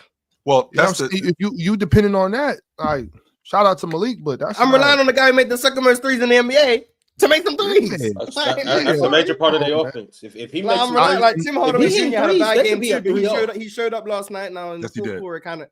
Yeah. But like through the first 3, like Tim Hardaway Jr. was making shots, knocking down shots. That was amazing. Malik Beasley outside of game 1 can't buy a bucket. Like, goddamn, like we need something, please. Well, there's a reason. There's a reason why you say you live by the 3, die by the 3. And when you shoot at that's 3-point variance to me in the flesh. Because 1, I thought they did a good job in chasing him off the long ball line. 2, they did a good job in having hands in his face when I don't think he got many open looks last night. And not just last night, also in game 2. He does not get a lot of open looks. A lot of the shots that Malik Beasley gets are contested, whether guys are coming around screens or they playing drop and recovering. He's not getting a lot of open looks, especially with that big at the top of that screen, putting a hand up in his face. So I think that they throwing him off rhythm. And when you got a guy that shoots threes that much, and you're in a playoff setting and guys are being physical, because this Knicks series has been a lot more physical than I thought it was going to be. They're letting a lot more things go. So with them letting a lot more things go, I feel like Malik Beasley's been thrown off balance. And if you're relying on that in order to win, I think that you're in trouble. Now, don't get me wrong. losing Isaiah Stewart is definitely a problem because to Ox's point, Tobias Harris has he has reintroduced himself to us, and this is the Tobias Harris that we was kind of used to seeing in the past. He kind of reappeared yesterday because he didn't have any effect on that game. Zero. He had no effect on that game, not just from a scoring aspect, but from a defensive aspect too. He had no effect on that game. And if he's going to do what he did yesterday, they're going to make quick work of Detroit. Quick work of them. Malik Beasley is 9 of 30 in the first 3 games. Garbage. So he made 6 in the first game. So just by the way, yeah, he made 6 in game 1 or whatever, 7 maybe. Like, so the last 2 games is even worse. Just want to make that abundantly clear. You guys think it was a backcourt violation? When? Yes, 100% it was. The inbound to Jalen Brunson in the 4th. Oh, on the tip? Yeah. No. That was a different game. Game. That was you talking about the Houston game. That one was, by the way. Yeah. Crazy. Yeah. The Brunson one last night. You think it was a backcourt violation? So I've seen some people saying it's about carrying your momentum or something. So like you're allowed to do that because your momentum was bringing you that way. I don't know. So I'm curious of what you guys think. Yes, it was. But that's the reason why the line is there. Like we don't do that with out of bounds plays. Well, you're not out of bounds because your momentum is pushing you out of bounds. No. Bless you. That's such a fluid thing, though. Chill. They half the time never call that because catch the ball in the backcourt. If you catch the ball in the front court and go in the backcourt, that's a violation. Whether your momentum is pushing you that way, it doesn't matter. It's a violation. That's in the rule book. I can't catch the ball in the back in the front court and go in the backcourt. Now, was the evidence indisputable? When you go back and look at the tape, yes, he had the ball in the front court and went into the backcourt. That should have been a violation. 100% it should have been. No doubt. All right, so go ahead, Rob. The next super chat is from Black Moon Swordsman. Black Moon said, "Good job defending yourself, Morris. Watching you dismantle Lamont's accusations was extremely satisfying. I couldn't believe he kept up the act after you exposed his dumbass nitpicking logic. All he could do was repeat himself." Sounds like as far as I'm concerned, I agree with Lamont. But for respective reasons, so you know. I mean, I only went up there because apparently I lied about stuff. Like him thinking I lost, I heard the reasons. The reasons are what they are. Whatever. Okay. Apparently I lied about a stat or something, so I had to go. That's the only reason I went up there to defend that, which I think I did. Everything else didn't Everything else didn't really matter too much. What was the conversation about, Miles? I'm sorry, I didn't hear. So the judge that thinks I got swept by Jordan, and then I ended up being very vocal about calling that judge an idiot, was Lamont. So then Lamont from FYF, I don't know if you know. He'll be up here soon to cook y'all. Sure. So then I said I would like to talk to that judge. He then left a comment on that panel episode saying he's going to do a stream about it next week, blah blah blah. And then he did the stream last Friday. People messaged me on Twitter letting me know. So then I watched the stream. Just watching it. He was talking about how everything I say is relying on net rating and blah blah blah. So all of that stuff is fine. Then someone in the comments said, "Am I going to address the allegations of me lying?" So then I said, "What allegations?" And then he brought up one of the stats I used in my debate against Jordan, and then said I lied about what the stat was, which I didn't. So then I went up to defend myself from being called a liar because I didn't lie. You can think I lost. That's what it is. But then I did that. We spoke for about an hour. It went in circles for a long time. And then the stream's up. You can watch it if you want. I'll go check it out. Yeah. Gilbert Arenas left a comment. Multiple. I'll go check it out. What did Gil say? He said I got cooked. So shout out to Gilbert Arenas. Gil trolling, dog. Yeah, so shout out to Gilbert Arenas. But yeah, that's all that really happened. But shout out to FIF, all of that stuff. Mars, is your logic centered on net rating? Is that actually your logic? Well, I mean, my logic, no. In the PCL in debates, yes, I like to back up my points with tangible evidence because I come to realize that using just my eyes to say things tends to not work out with judges because people want things to back up the statements you say. So if you say OKC are all-time great team, anyone could just say a team's an all-time great team. But if I say they're an all-time great team because they're second in net rating, or they're second in net rating, so they're an all-time great team, and now I have something that substantiates the claim. So that's why I use like those tangible stats. But I feel like I don't misrepresent the stats. I feel like I use them within the context that they are required. But apparently that was a problem for Lamont and his people over there. But yeah, that's all that really is. Shout out to Lamont. And shout out to the new panel that Mike is going to assemble after He's shouting that shit out, Ron. Why we shouting this dude out? Get this dude out of here, man. Because he about to win the next PCL. Fuck And him. then he'll have Get him out of here. Fuck him. Don't shout that dude out no more, Ron. Fuck him. And what y'all need to know is the next PCL will be coming soon. And the winner of the PCL will get a spot right up here on the panel. But you guys just have to wait until when that happens. Maybe late summer, early fall. We'll see. Mars will be the throne. All right, you got to send Mike. Send that shit to the Mars. super chat, bro. Send the super chat, Mike. Mars, hand over the belt. Yep. I'm waiting for my second one. You're gonna hand it over. It's gonna touch your hands, so you're gonna hand it right back over. Yeah, okay. But all right, y'all, we got a couple members. Let me shout them out. Avery B sent through a members chat and said, in today's NBA, a 29-point lead in the second quarter is not a lock, making it seem like they had that lead late in the third. We are up 8 going into the fourth. Just so you know, Avery B, there have been 72 teams that have had 29-plus point leads. How many of them have come back from those leads? Give me a break, man. I don't care whatever we playing. And you up almost 30, finish the game. But most teams build a 30-point leads in the second half. But 25-point leads in the first half are usually when a team is drastically outmatched, so they don't come back. So like normally it will be OKC up 25 on Memphis. Memphis aren't good enough to come back. It's very rare that a team as dominant as OKC or like as dominant as like the 2017 Warriors go into a game down 25 at halftime. So it's very rare that the better team is being dominated in the first half like OKC was. It is. So when they probably have a better chance of coming back. Right. They do have a better chance, only except they don't come back. 0% of the time. Also, how often does the best player on the team that was up 25 also get hurt?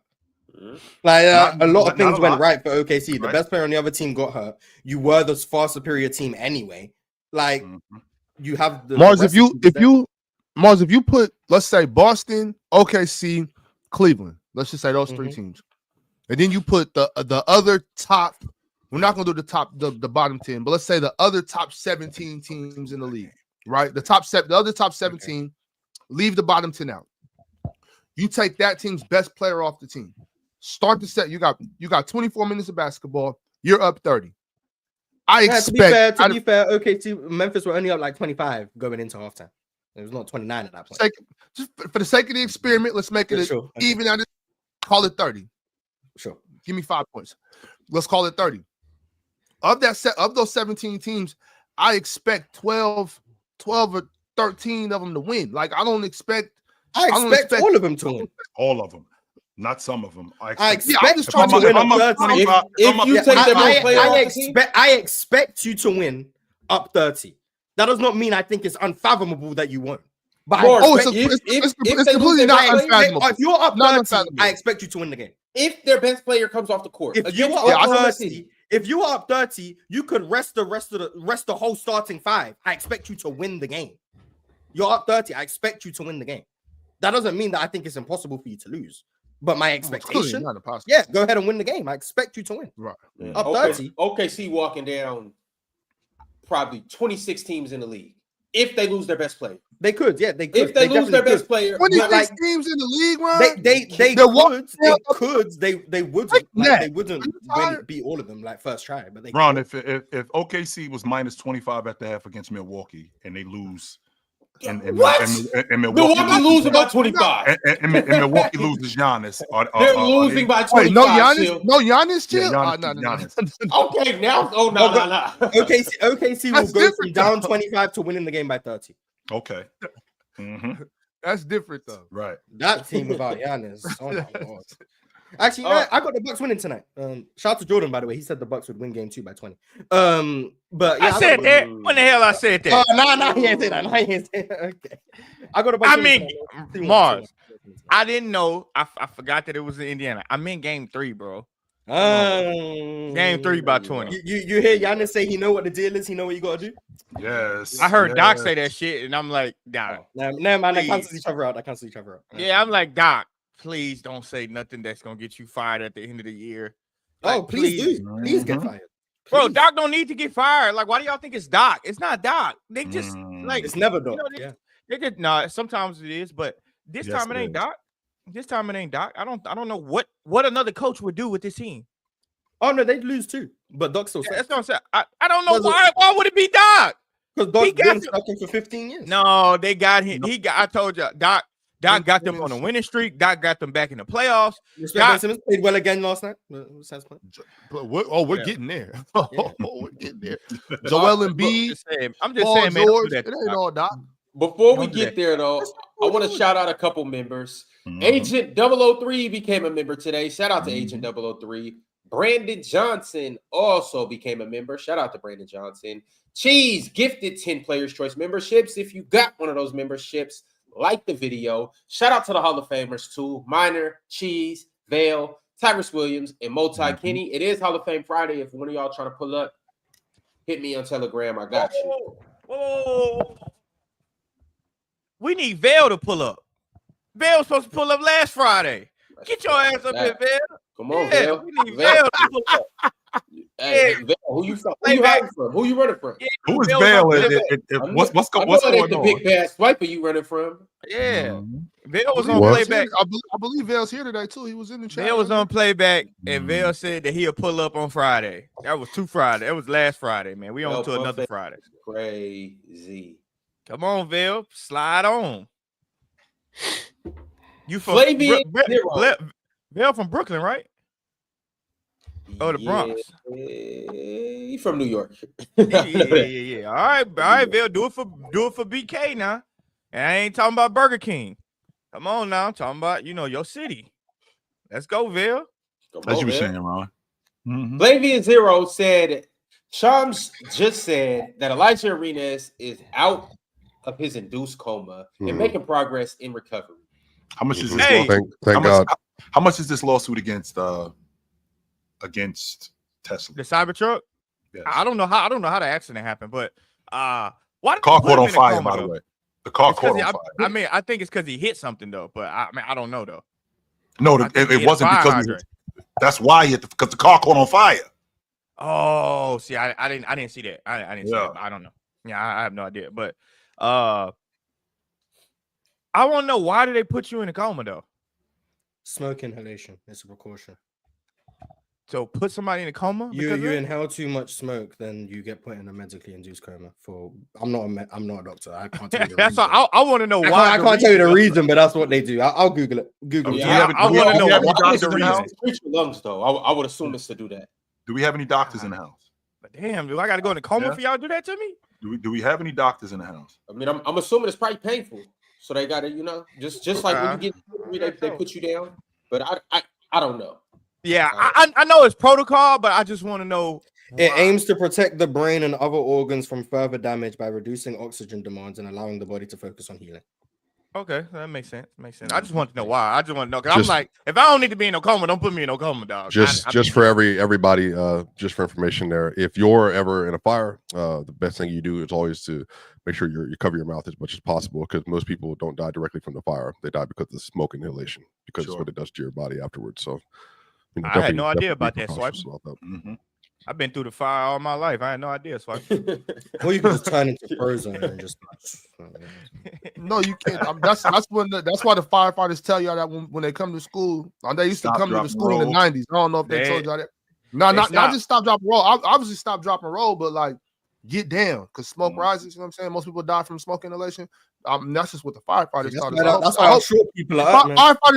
Firefighters still come to schools, right? Elementary schools. Nah, they don't do that in California. They don't do that in California. That wasn't a Texas thing.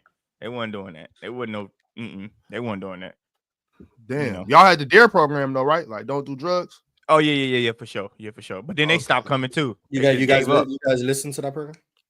Oh yeah, I'm dare free. Good one. You can't dare me to do nothing. I never played truth or dare. I always pick truth.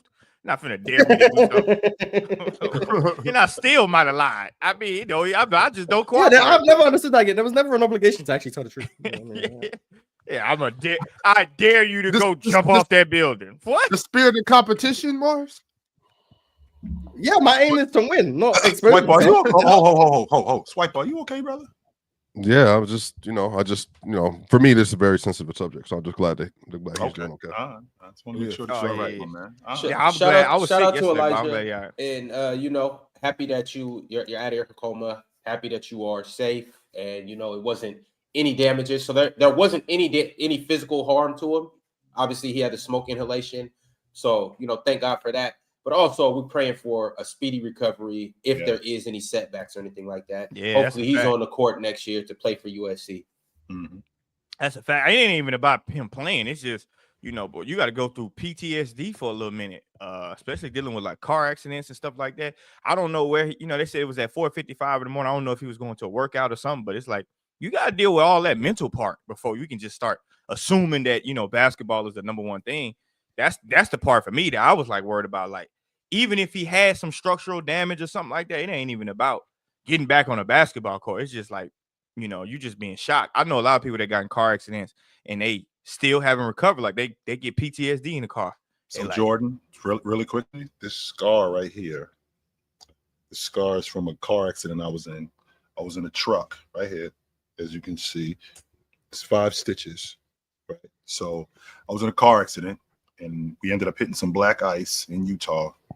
The Jeep that I was in flipped 4 times. Man. If we was in a car, I would have been killed because the roof came in. But I wouldn't drive in the snow. To your point about being traumatized, yeah. I wouldn't. It took me a long time to actually get back behind the wheel of a car to drive in snow because I was so worried that was going to happen again. So yeah. Yeah, no, man. I understand. I ain't never. Yeah. I don't think. No, I've been in a few, but nothing serious. But I just know how people are when that happens. So that's my thing. Hopefully his mind get back right. Yeah, no doubt. All right, y'all. Before we get to the Clippers and the Nuggets, I got one more super chat I want to read from my man SM and RNDM, and he actually sent a 2-part super chat. He said, "Lou dirty or Lou Dort is dirty." Let's say Lou Dort dirty. Come on, Ron. Lou Dort dirty. We're just gonna call him Lou Dirty from here on out. Lou That's Dirty. Cool too. That's cool too. He did flip John like he was in WrestleMania. This is the NBA, not the NFL. I know you're gonna say he slipped, but after he slipped, he had no right to go for the ball. Reason he dirty is he knew he wasn't gonna get there, but still reached in. Why? I don't know if he had no right. Before y'all go crazy, let me read the second part. He said he always does this. He's reckless as fuck. Did the same thing to PG, extending his leg as he was landing, always getting in landing space. Not saying he is a good defender, not saying he's not a good defender, but dirty for sure. Always going for slide hits. Some of the things that I hear people say, that's like dirty. I know I've never played basketball, but some of you guys act like you've never done any physical activity. Like the guy slipped, he slipped and tried to remain on balance, and next thing he knows, jars flying through the air at him. And then over his head, by the way, Mark. He flipped his ass like he was in WrestleMania. Guaranteed. Lou Dort had no idea John Morant was even that close, let alone already in the air. He slipped and tried to turn around to follow. He tried to turn around to follow. Yeah, I think he was just trying to play defense. He tried. He followed Scottie Pippen. Scottie Pippen threw a pass. He turned around to try and follow the ball and slipped. Whoop! That's what happened. Acting like that's a dirty play is crazy. No, it wasn't a dirty play. It was just understand the human body and physics. No, it wasn't a dirty play at all. I think he saw Ja. I mean, he had instincts. It was a 2-on-1 fast break. He knew Pippen was going to pass the ball. He knew Ja was behind him. I don't think he knew how close Ja was. Yeah, and then he knew Ja was going to try something special. I think to say no right to go for the ball is crazy. But I do think he was just trying to make a defensive play. It wasn't a dirty play. He was just trying to make a defensive play. Now, in the midst of that, he did throw his ass over the shoulder like he was Kurt Angle, wrestling for the belt. But he ain't throwing you, Jordan. What's that little special move where they used to get on top of you, he just flip you back? And anybody that's blaming Lou Dort for that. Like talking about you don't have no right to go. We know, like that's just. I don't want to say Jordan, you played that. How am I on defense? And I don't got no right to try to play like I've been trying to tell y'all. Y'all always just jumping. That's all he know how to do is just jump. He seen Lou Dort right there. What you thought he was going to jump over him? Yeah, he got to get up. He got to get up a little bit faster. I'm not blaming Ja. Like Ja had every right to try and finish that play. If Lou Dort doesn't slip, none of that happens. The guy slipped. He was off balance. He might get his ass posted. Maybe if he don't like slip. Lou Dort couldn't control him. Like he slipped and tried to remain on balance and couldn't. Like that's just how that goes. Like this isn't 2K where you can just cancel animation. Like I'm sorry, like that just happens. It's like the people who try to call a men dirty for falling into Jimmy Butler. The guy tripped. Like I'm sorry, you can't trip and then stand up straight. Like it's not how that works. It's the human body. If you're tripping or you're stumbling, you're going to fall. Like it's just Jordan, how it goes. And Jordan, you played basketball before. How many times, Jordan, have you been falling out of bounds? And in the process of you falling out of bounds, you have a shot at getting the ball and tipping it back inbounds. Now, it might be somebody around you that you might have fell into that you're not trying to purposely fall into, but you might have fell out of bounds. No, I'm gonna be real. Just last week, chill. I was, hooping with some kids on my team. We was scrimmaging. I get to talking shit and shit get out of hand. And one of the kids wanted to try to dunk. I knew he was going to try to dunk on me. So he coming on the left wing, but he right-handed. So I knew he was going to try to dunk. So what he jumped. Before he jumped, I cut his left hand off, but he jumped in the air. And the impact of me slapping the ball, he was so high in the air, he fell just like Ja. And it's like, wasn't nothing dirty about it. It was just a basketball. Don't you out here undercutting your own play? I didn't undercut him.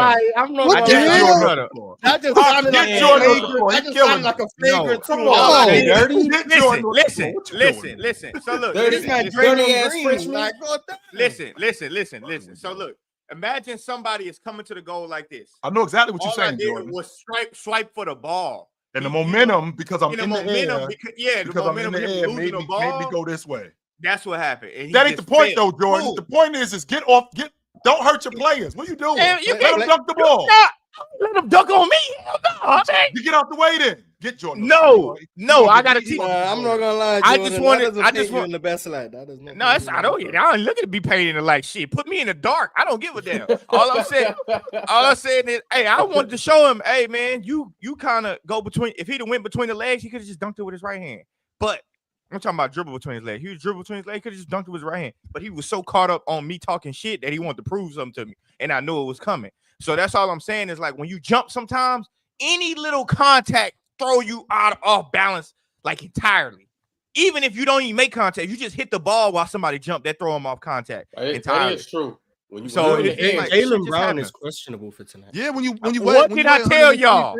Like Ja do. Yeah, I mean, period though. I mean, I'm pretty sure Ron jumped out. I'm pretty sure. Ron, I'm sure somebody caught you before too, though. I'm sure somebody done that.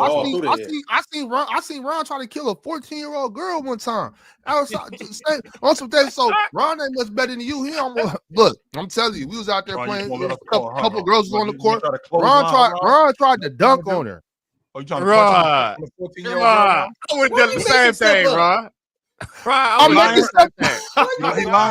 Is he lying? All these people here. I swear to God, I'm not making that up. I would have done the same thing. You ain't got to feel bad. Hey, man, you on the court. You on the court. It's fair game. I don't give a shit about. He hit the back of her head on him. Boom. Oh no, back of the head is crazy. But in all fairness, she ain't have no choice. You see me gathering. I'm finna go try to rip that rim off, and you want to play hero? Wait, so you admit I'm not lying? You see what did happen? I'm talking about hypothetically if that was happening. Did it happen, Ron? Yes or no? Did it happen? Yeah, Ron. Ron. All I'm saying, Ron. I ain't a dirty trainer. I ain't no dirty. I wasn't training. I was coaching. All I'm saying is this: you was coaching and reaching. No, hell no. I got a steal. It was a clean steal. Now we ended practice after that. Giving them the Draymond Green experience. Is that what you doing? No. I just told him a lesson. Hey man, get out your head because you trying to do something. He trying to jump from outside the box. How many players can jump outside the box and dunk on somebody? Like what? Hell no. I just had to give me a little steal. Come on, teach him a lesson.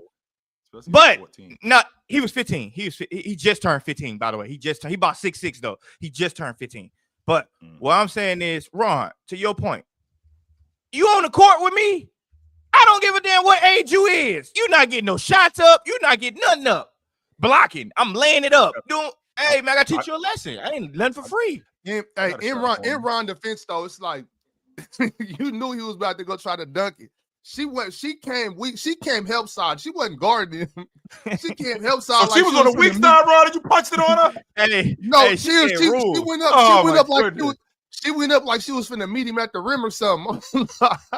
Oh, that's crazy. So she stopped at the third floor. Ron, so was it a bad poster? Ron, was it a bad poster? This did not happen. I don't know what you guys are talking about. Was it? Did they get the chair? Did they get the tables, ladders, and chairs out for her when she was in the air? Oh man, did Ron put it through the table? No, he ended up not even dunking it. Like after, because when you hit her in the air, I think he seen what was happening and kind of just let it go. But it was too late for her though. She already felt the impact. I'm talking about jump. You should have just dunked it there, Ron. You should just dunk it. It just add to your body bags. That's it, you know. Oh man. You got any other stories you want to tell? Since it's story time. I could do this all day. Nah, chill out, Ox. Hey, big fella, chill out.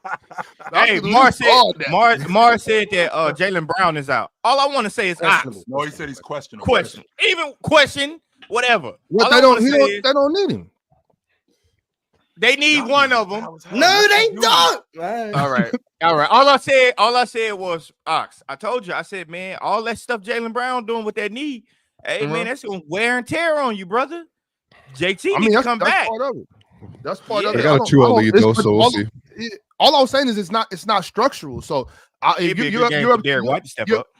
You're up. Yeah, you're up 2-0. You know what I'm saying? It's not structural. I don't see nothing wrong with resting one because to y'all point, the knee is definitely an issue. It's bothering him. I didn't say it wasn't bothering him. All I was saying is that he wasn't getting it drained every day, and that's not structural. So you know what I mean? It's still, if it bothers him, I don't see nothing wrong with not playing game 3.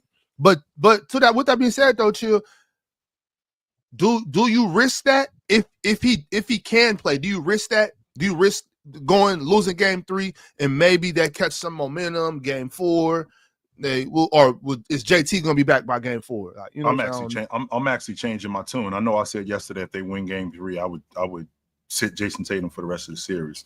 You know what I want to do? Sweep these dudes and we can get rest until next week. How about that? Sweep these dudes, get these dudes out of the play. We don't play again for another week. But you can sweep them without Jaylen Brown and Jason Tatum.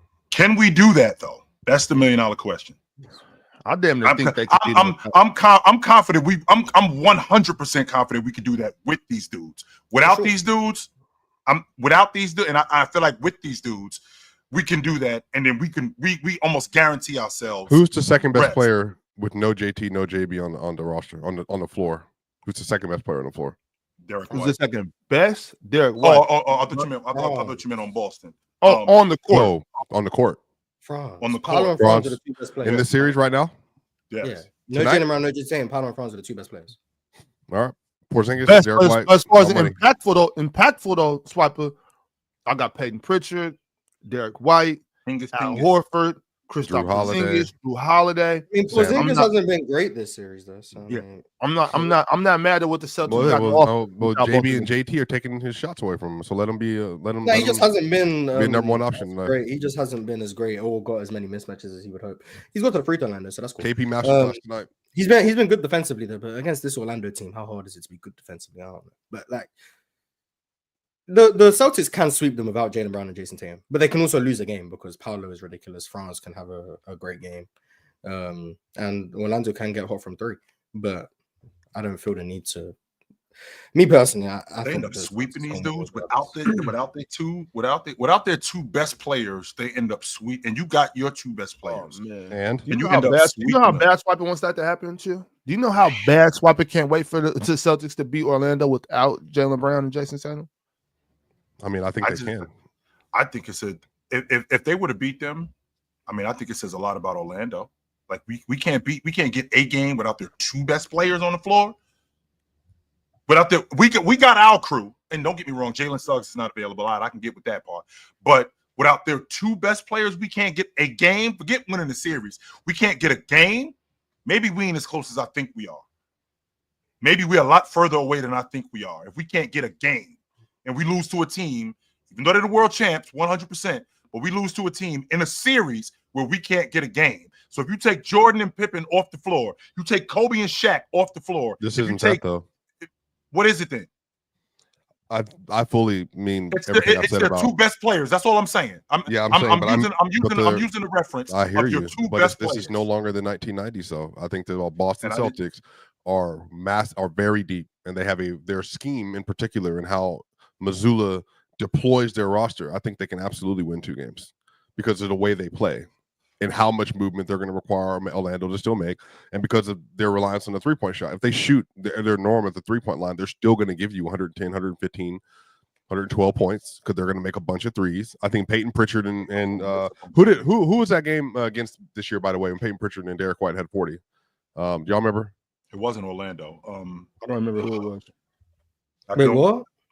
Peyton and game where Peyton Pritchard and Derek White both scored 40. I want to say Charlotte.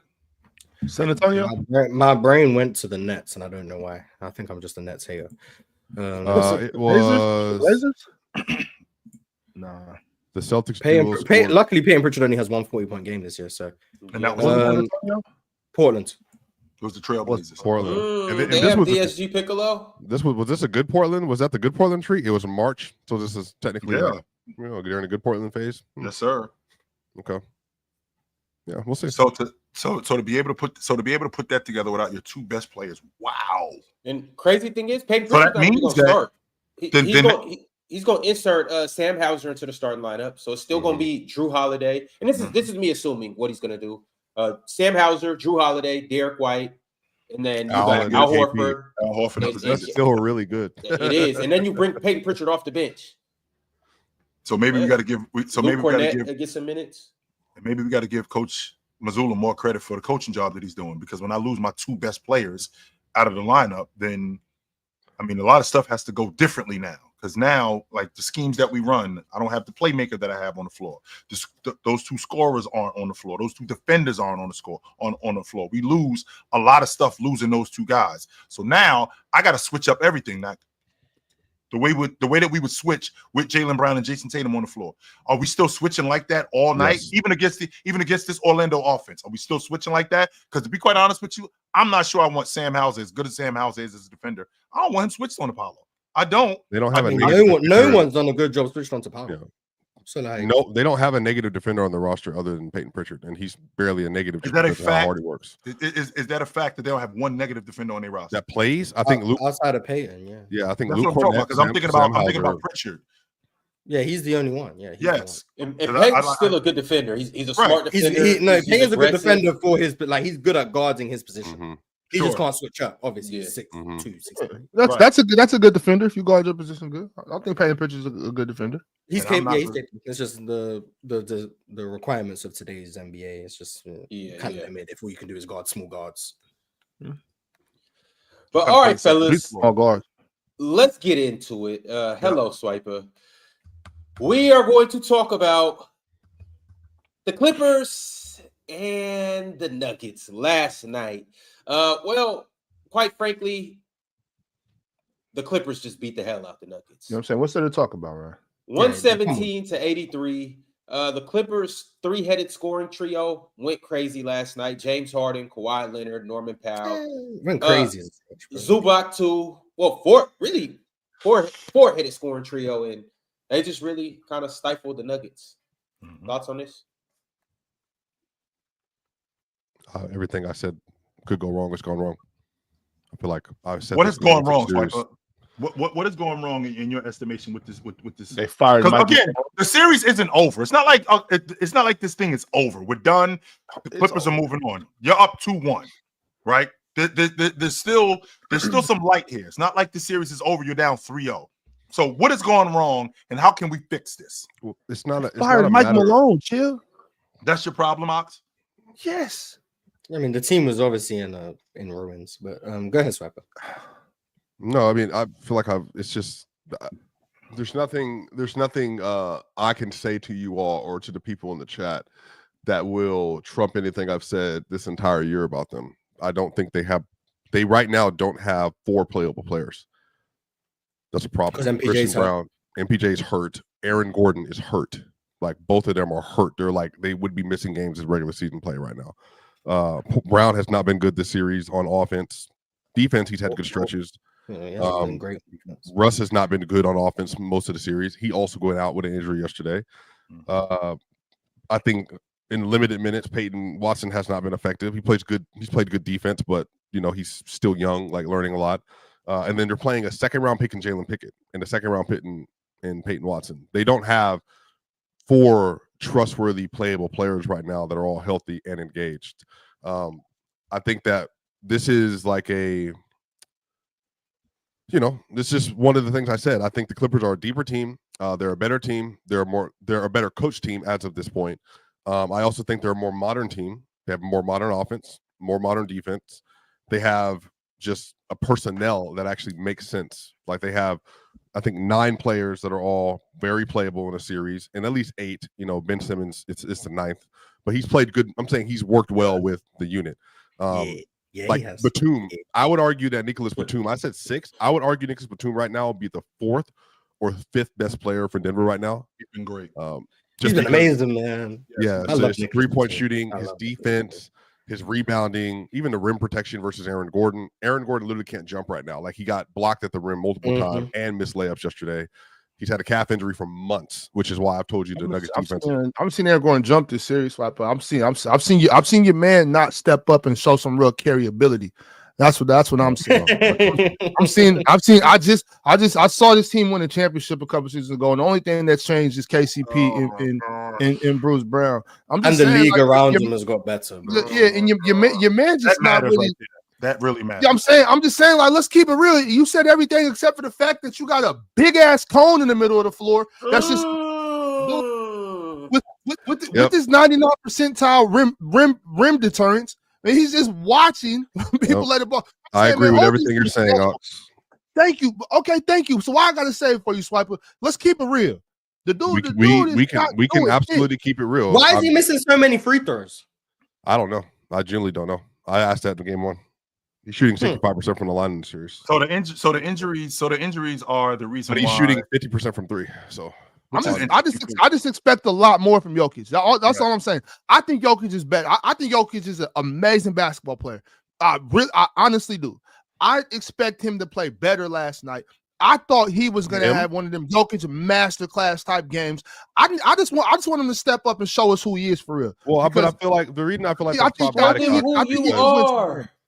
He needs to step up that carryability, Swiper. That's all I'm saying. Well, he's capable of it. I think the issue that I'm having with any of Jokic conversation right now is because their defense has been better than their offense this series. I want people to realize that. Through the first 2 games, they had like a 111 offensive rating, defensive rating, or something like that. Like they'd actually played good defense past the first quarter. And even last game, they played really good defense as a team. The issue is they could not convert shots. I think some of this is yesterday. The same thing that happened in the Thunder game to start the year off. When the starters were in the game, they were playing really well. They had set the tone. They were very physical.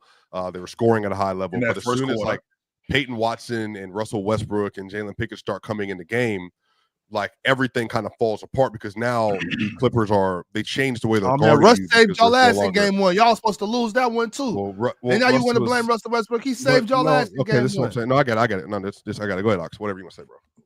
Yeah. Whatever I want to say. There. Don't start pouting and throwing the hissy fit now, Swiper. Not pouting. You're just yapping, dog. It's Russ. I'm not yapping. I'm Russ telling y'all was what happened. 5 of 17 in that game and made a really important 3, which I gave him credit for. But the issue is when it's not blaming Russ. I'm functionally telling you how they're being guarded. No, you got the best player ever. I'm telling you how they're being guarded. So all this play creation, Swipe. When you watching the series, can you give me a basketball letdown? What happened when the second unit comes in, and then it's Peyton Watson, and then it's Russ, and then they're playing 4-on-5 in the paint. Nothing to do with the box score watching. What I'm talking about is the fact I'm talking about what happened on the court yesterday. Can we discuss what happened on the court yesterday? Can we do that? Well, Ox is not doing that. No, you're not. You're not. I did. I started. I said blame Russ.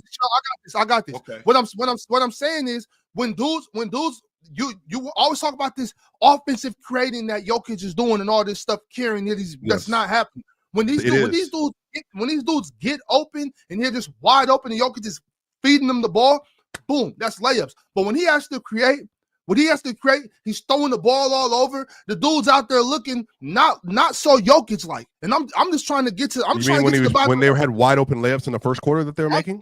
I'm just trying to get to the bottom of that, Swiper. Well, no, because you're spinning two different things, Ox.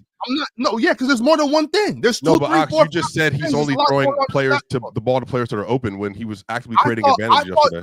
I thought Jokic was supposed to be creating advantages for his teammates. He's not doing that, Swiper. That's what literally did, though. No, he's literally not. What I want people to go back and watch, and I would love to see this. When you have when Jokic is in the game, you got to know what you're looking at, Swiper. You got to know what you're exactly what I'm looking at. So this is why I'm trying to talk very calmly to you about what's happening. Every single possession the Nuggets scored on, they had a screen set by Jokic. Hold on. What I'm trying to understand is they can't create separation. They can't create separation. And then I'm gonna let you lie. Hold on. Go ahead, Swiper. They're not scoring when he's out of the game. They're also not converting. They were horrible from three yesterday on wide open 3-point attempts. They're collapsing off Christian Brown and Russ.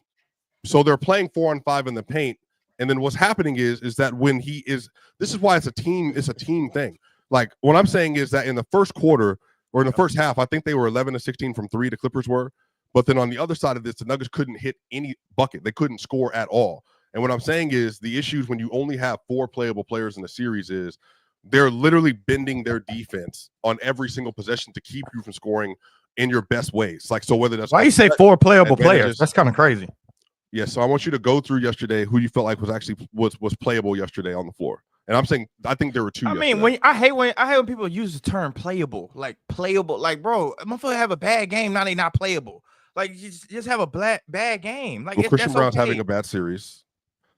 Doesn't mean he's not playable. Well, why don't Jokic create something for him? This is what I'm saying. Like, this is like when we do this thing when that's what I'm saying. Like this is not like we're not actually talking about. Like I feel like you should just share what you feel like happened in the game. Go ahead. Yeah. Yes. What I'm asking you is simple question. It's just simple. When there's a defensive breakdown, like James Harden get caught in La La Land, he's watching, and then the player cuts and they're wide open standing there. Jokic can make that read because he's a really good basketball player. It's simple, right? But other than things like that happening, what's going on? That's what I'm trying to ask you, Swiper. And you won't let me answer the question. I ask you the question because the only time they score is when he sets the screen. That's not true. First of all, but second of all, I just told you that. So Swiper, it sounds. Hold on, real quick, because that's not. That's they not scored 3 points with their bench before the garbage time happened yesterday. Okay, so Swiper, I get you, but I'm trying to figure out when is this creation from Jokic going to take place? Because y'all have the best. I watched the whole game, Swiper. Every second in the first quarter, they had 4 tips off of cut. Let me ask. You see, that's what you do. You just. Oh, they had. Swiper, I just wanted to know. You asked a direct question. No, that's not what I asked you. I didn't ask you about that. I asked you when is the best player ever going to start creating for his team? I just told you. And then you euro that like you usually do. In the first quarter. Oh, again, but when in the direct examples, turn on your television, Ox. Just literally turn on YouTube. When is the best player just go to YouTube. Just go to YouTube. When is the best player ever going to start creating for his teammates? This is what I'm saying. Like Ox, what I guess the real question is, Ox, because you're not seeming to believe your eyes when what happened in the first quarter when they were creating advantage. So what is it that you want to accomplish in this discussion? What is it I want to ask you? What I want to accomplish, Swiper, is I want you to if you know, to tell me when is the best player ever going to start creating some offense for his team? That's the question. Period. Question mark. Yes. So to answer the question directly, sure. They had multiple possessions in the first quarter, which gladly I would love for you to pull up YouTube. You obviously can't watch. We're off of the fact that they're funneling everything towards Joker. Yeah. They're literally like getting back cuts at the rim with Jamal Murray, with Christian Brown. Sure. They're scoring off of a lot of the initial actions, like off the ball. Like they're creating multiple advantages. But the issue is that when they're creating 3-point advantages, they don't have the ability to convert those shots consistently, which we can all agree with. They don't have the 3-point shooting in order to make it work. And so what I'm saying is that there were multiple times yesterday where he did do that. And I remember Marge even had a tweet yesterday, because I think it's accurate, that throwing to an open Russ is not playmaking. And I'm saying I understand, but I think at some point in time is like, when do you concede throwing to an open player if you don't have the ability to just like if you want to contest it, like a tough contested two from midi again, as opposed to getting like a wide open 3-pointer for a player that's not scoring well right now, or for a team that's not scoring well, you're trying to keep them involved in the game. Sure. And so he did that yesterday. Like he tried to do that yesterday, but I think functionally, outside of Jokic and Murray, no one else played well yesterday. So that's why for me, like I think the narrative like around like what's happening with this team is just really interesting to me, because it's like Aaron Gordon kept y'all alive, Swiper. He kept y'all alive the whole beginning of the game. So if you to say he came out, he made 4 straight baskets. For you to say that Jokic and Jamal the only ones that play good is crazy, because Aaron Gordon, he was good in the first quarter. What I'm saying is Aaron Gordon started y'all off, kept y'all from getting your ass kicked early, and so. I mean, he was doing his job. I mean, he got blocked a couple of times. Aaron Gordon did not play bad. So missing 10 straight shots just means you just play bad. And he also physically is unable to move, Ox. Like, so his defense is he's not unable to move. He's moving. All right, man. I'm watching. Swiper, I just want to know. Swiper, my thing is like this is my thing with what Swiper saying. Like it's so crazy to me, and I hate this. Like, how about the Nuggets as a whole just played a bad game? All this unplayable, like that shit is nonsense, bro. Like they've been playing the whole year. Like, now unplayable. He missed 10 straight shots. He can't move. Like this just sounds like an excuse build up for maybe Jokic just losing. They just didn't play good. I do think MPJ shouldn't be out there. I mean, he looks like he's hurt too, but he didn't even want to lift his arm up. Yeah. I don't think he should that's cool. I'm not talking about that. But all this other unplayable, it's only 4 guys that's playable in the series. Like what? Yes. Y'all not out there playing 5-on-4, bro. Like y'all gotta just figure this shit out. Coaches gotta coach. I think yesterday there were 4 players that were playing. I'm saying the issue is, Jordan, is like who. That's what I'm saying. Yesterday, in particular, in Game 3. I'm saying they had more players creating disadvantages than they had creating advantages on both ends. I'm saying that for me, like Jalen Pickett there's nothing he could have. He's not good enough to take advantage of what's happening in front of him, but they're also not guarding him for him to be a threat. I think very similarly, I think Russ obviously went down with the injury. Peyton Watson also hasn't been good. And he's also like, what is he doing on offense? He doesn't have the ability to score like consistently, or hit jumpers consistently, or even finishing around the rim, he struggled at times. I'm saying that like, okay. So my question for you would be: Is Jokic gonna play some defense? Is Jokic gonna guard somebody? I think yesterday was his worst defensive game, and I think he was really good in Game 2, and I think he was good in the 3 quarters in Game 1, and first quarter Game 1 he was really bad. So I think is Jokic unplayable? So is Jokic unplayable? Because he's their only no, he's not unplayable. But I'm saying he's their only means so they of creating just need to play better consistently. Okay, but so they just need to play better though. The team needs to be. They all need to play. Yes, they all need to play. Yeah, but all I think unplayable. But when we bring up Jokic flaws on defense, it's not unplayable. No, it's not unplayable. No, it's not unplayable. But Pickett can't finish around the rim. Peyton Watson can't finish or shoot. But can he defend? If Jokic sucks on offense, he'd be an unplayable player. All of this unplayable is just nonsense. Okay, so who the hell should we play on the Denver Nuggets? Answer the question.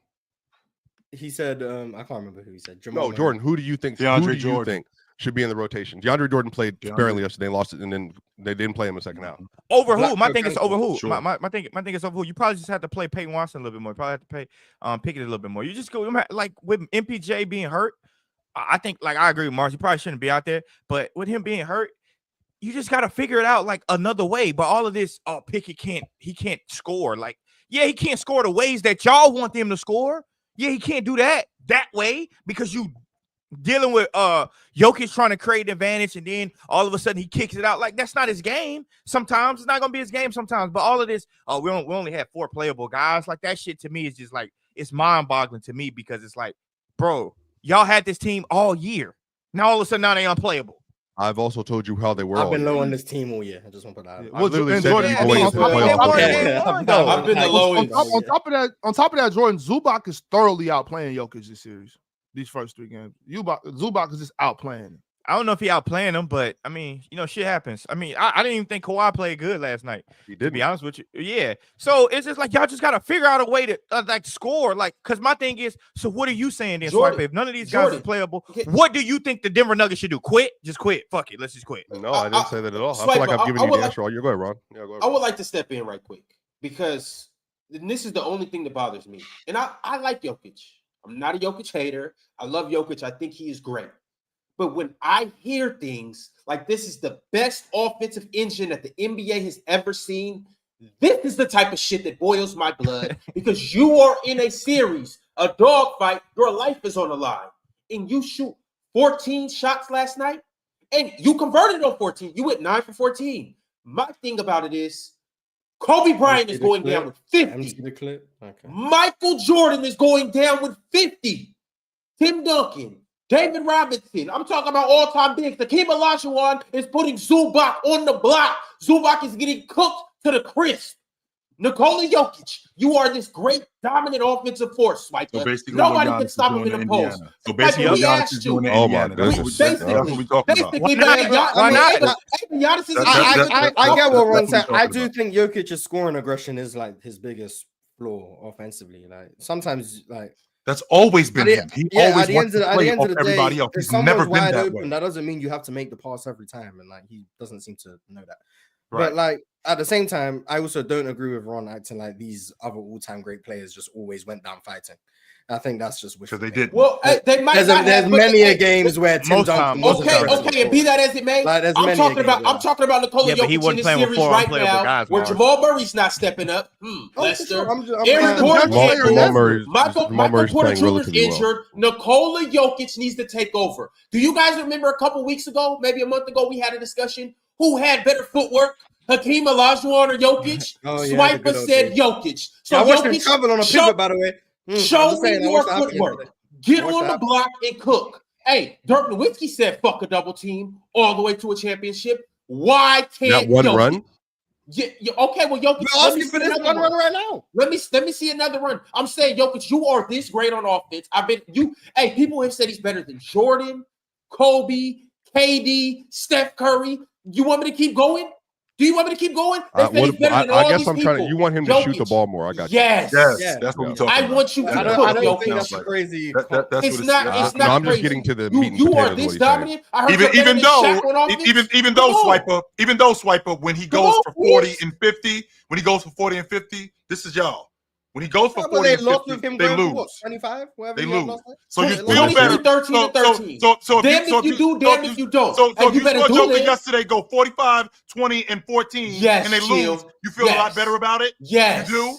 Yes. Okay. I feel All a right. whole lot better about it. Okay, no problem. So when he Shit, does hey, that, in game So 4, what do- I don't what know, do you or wanna game rely on 5, more? when he goes 39, 19, and because that triple double Yes, yesterday, take do things not into your own look hand. at the box score with that triple double yesterday. He got outworked yesterday. Not only did he get outworked yesterday, the Nuggets got outworked yesterday. All the way around. I hated the effort on the glass. I hated the effort in transition. I hated the effort on defense. I feel like the Clippers just out. It wasn't a talent thing. It wasn't a scheme thing. They outworked you. Now, to Swiper's That's point, it. Swiper's point, you're telling me that it's because they're beat up. You're telling me it's because they're injured. Well, they weren't injured in the Well, first saying quarter. they were injured, but Right. no. And- What I said is that once they started, which has been the issue all year, once they started substituting the players in and out of the game, and in the flow of the Your offense rotation died. changes, that's when things started getting out of whack. That's what I said. Is they are also injured, Sure. but also because when you do start subbing on this team, things start going downhill. That's It's been happened a all year. problem in the past. Your rotation has been a problem. That point I'm not going to argue 100%. But what I can account for is I can account for effort. And that was my biggest issue with your boys yesterday. I felt like you guys got outworked in every aspect of the game. I felt like things were working early. I love the fact that Jamal Murray, when they were playing drop on him, he was coming over that screen and he was knocking down that mid-range shot. I love that.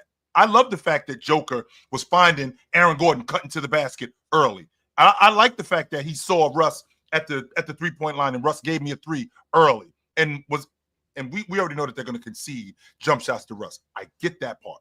What I don't get, and I'm standing on this, is at this juncture of the season, I cannot talk about your effort in a bad way. That's where I have the problem with. But the Nuggets have done this in almost every. I mean, honestly, I'm not gonna lie to y'all. Like outside of one run, they've had at least one game like this. So if this is going to continue, they're not going to win another game in this series. They're not. I picked the Clippers for a reason. That's what I'm saying. Like I really think people can't want to spin this trolling thing. Yeah, they are a better team, like across the board. Like they have actual defenders. They have an actual process. They have players that can beat you off the dribble without getting screened.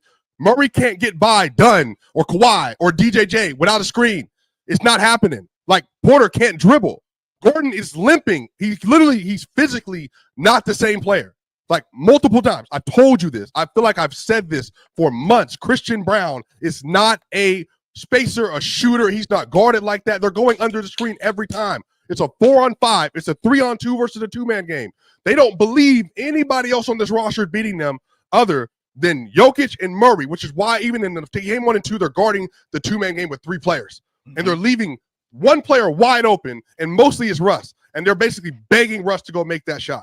So what I'm telling you is I've said all of these things. And what I feel like is people don't, for whatever reason, it's like when I tell y'all things months ago, it just goes one in and out the other. Even going into the series, it's like one ear and out the other. I do believe if they play better, if Jokic played better, I don't know if I was here. If he makes those free throws, or if he doesn't turn the ball over at least 3 of those possessions in game 2, they win the game. But I'm saying that's how small the margins are for this roster and for this team. He can't do that. And when he did, they lost, and deservedly so, and the Clippers won the game.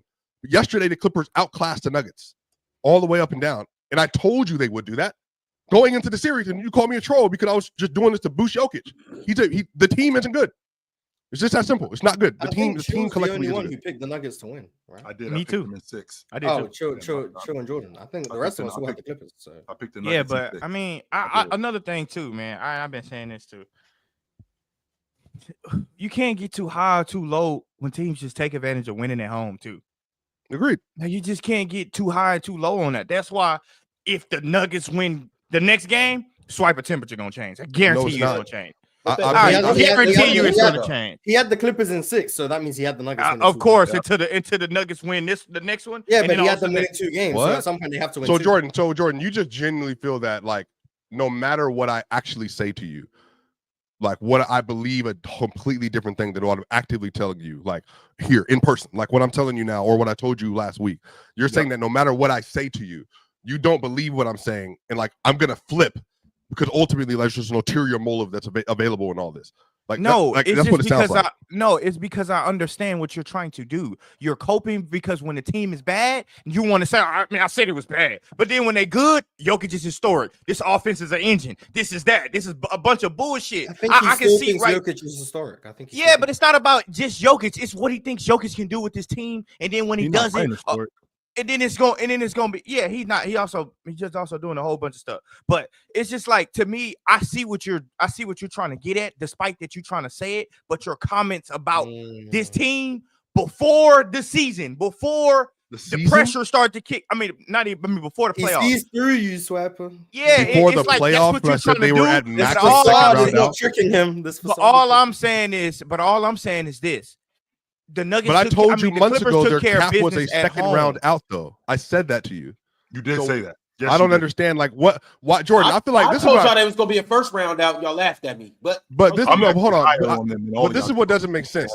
I can actively say and give you reasons why something is going to happen, and then it happens. But then even in that situation, you still don't believe what I'm saying. You also said Christian Brown was supposed to win. You also said Christian Brown could win most improved, and now he unplayable. No, I said that he was top 3 for most improved, and he has a great argument for most improved. But now he unplayable. Because playing in the playoffs and being guarded by a particular team is different than doing something over the course of an 82-game series versus a bunch of different looks.